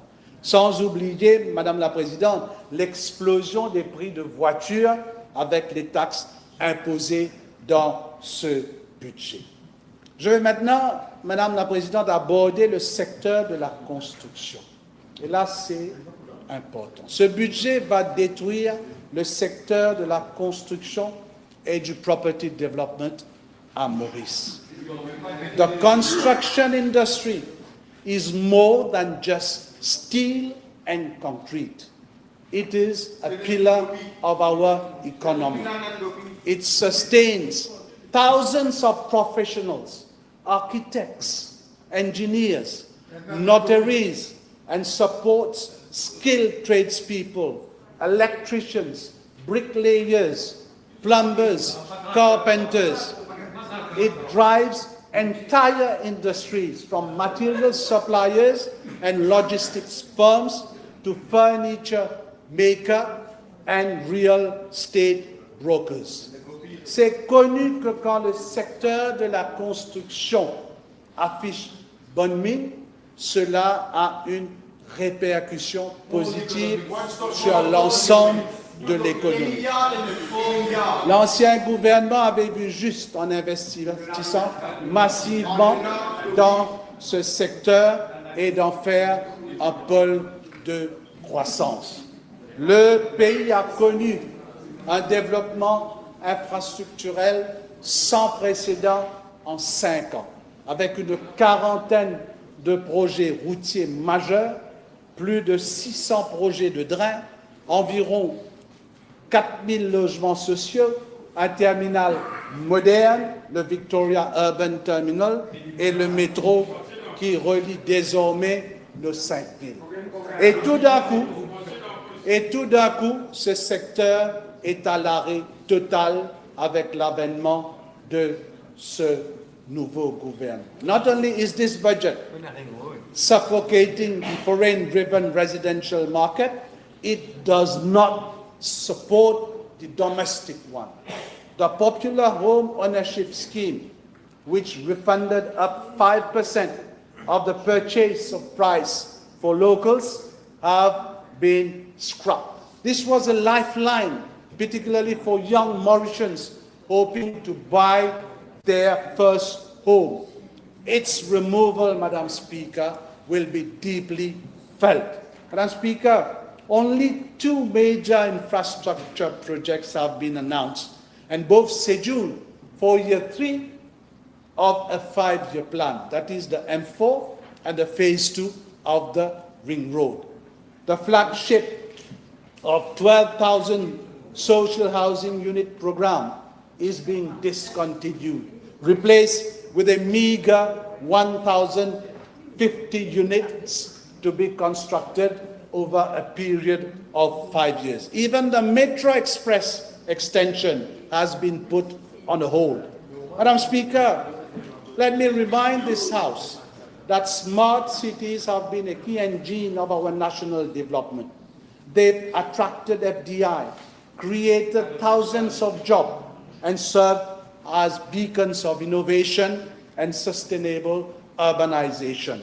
Withdrawing this framework overnight without a viable alternative sends the worst possible message to investors that Mauritius is no longer a reliable, stable, or predictable place to invest. Project risk being abundant, and the thousands of Mauritians whose livelihoods depend on this sector risk job losses. Madame la Présidente, 2 termes qui sont revenus souvent dans le budget sont l'intelligence artificielle et le digital. Encore une fois, je ne comprends pas comment ce gouvernement peut foncer tête baissée dans cette voie, sans les consultations nécessaires et sans suivre la procédure qu'il faut. We are still learning about AI, and it may be very dangerous for our society. L'intelligence artificielle va affecter tout le monde et les effets sont déjà présents. Je vais vous citer George Hinton, le parrain de l'intelligence artificielle, et il dit « Désormais, les perspectives d'avenir de l'IA sont plutôt plus effrayantes pour les humains. Pour le moment, elles ne sont pas plus intelligentes que nous, pour ce que j'en sais, mais je pense qu'elles pourront bientôt l'être. Ils redoutent que les gens normaux ne puissent plus distinguer le vrai du faux. Et les craintes portent sur la création massive de vidéos, de photos et d'articles fallacieux sur l'Internet. Ces arguments, Madame la Présidente, nous concernent directement. L'utilisation de l'IA pour la diffusion des fausses informations et l'effet de l'intelligence artificielle sur le monde de l'emploi pourrait être catastrophique dans une décennie.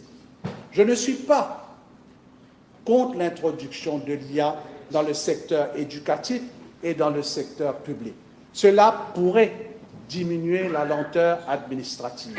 Mais rien n'est dit dans ce budget sur une législation et la mise en place d'une autorité pour l'utilisation de l'intelligence artificielle.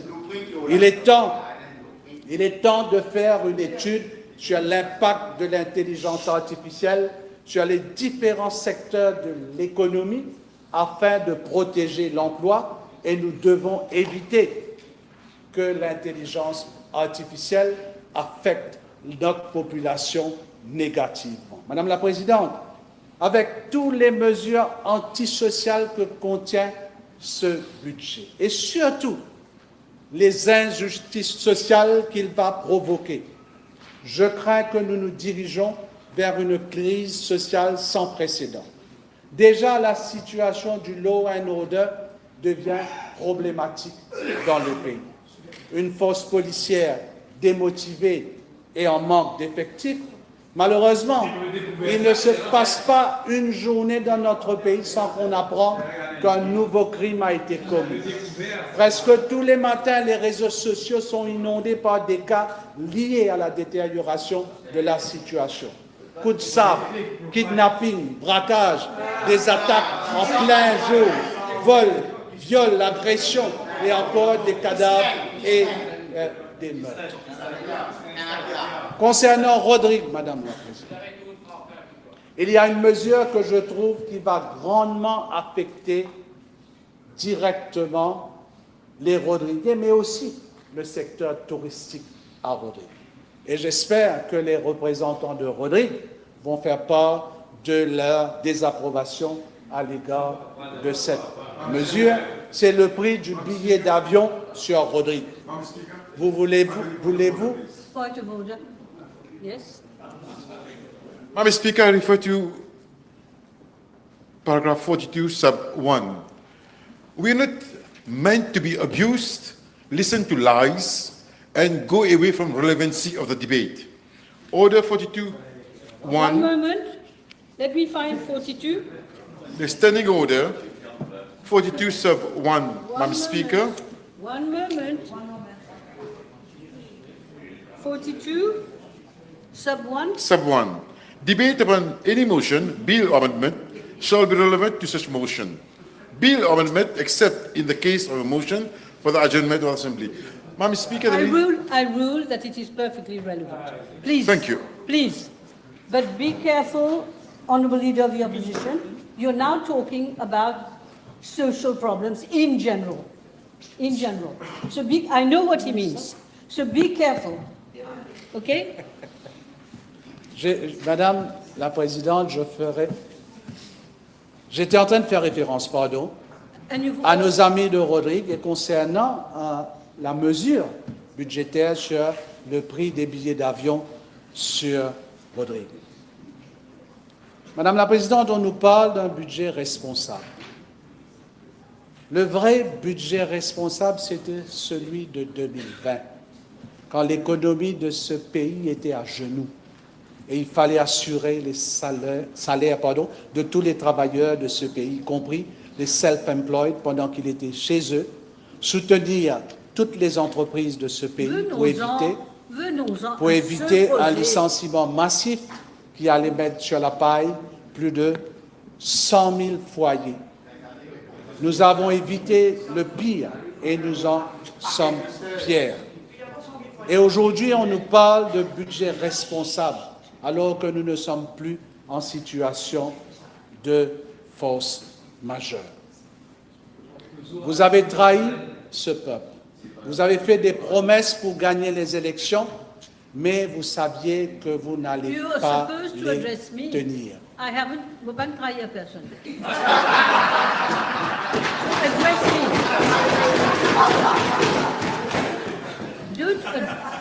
Be careful. You're saying you're talking to me. Yeah, but I need to address you when I make my speech. But then you can't say You want me- Don't people. Yeah, you meaning the government, madam. No, it doesn't mean I'm that. referring to them, not to you. Members, Honourable Leader, I'm so sorry. I'm not going to stop you talking. I'm just saying, more or less, even including the interruptions, I've allowed you already 1 hour. Can we have an idea of how long you're going to be? Again? I'm almost finishing. All right, all right. Members, please, carry on.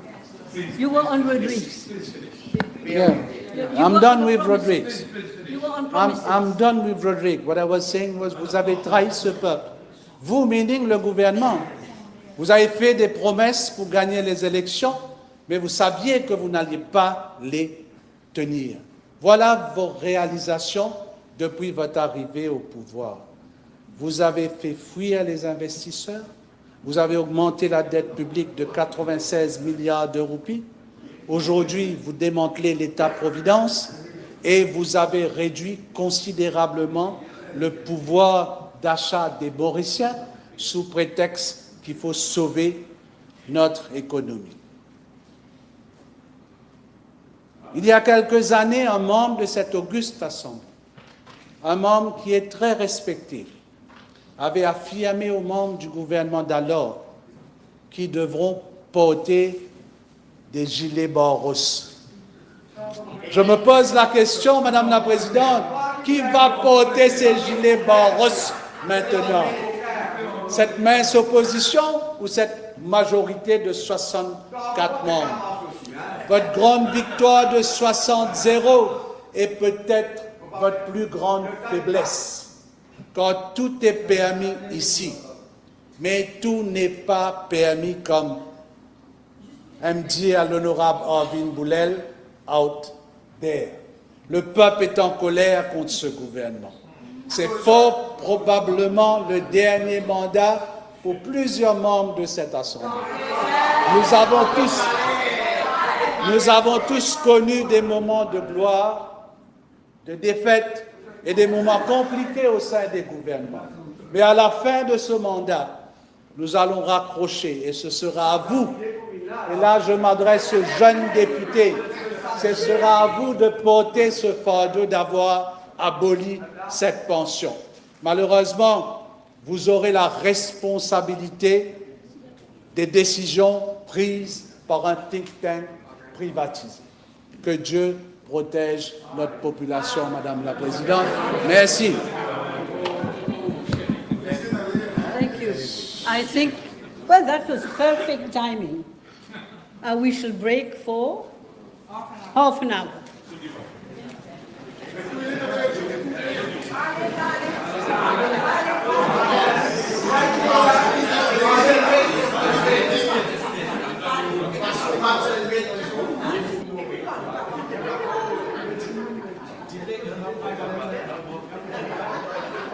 Thank you.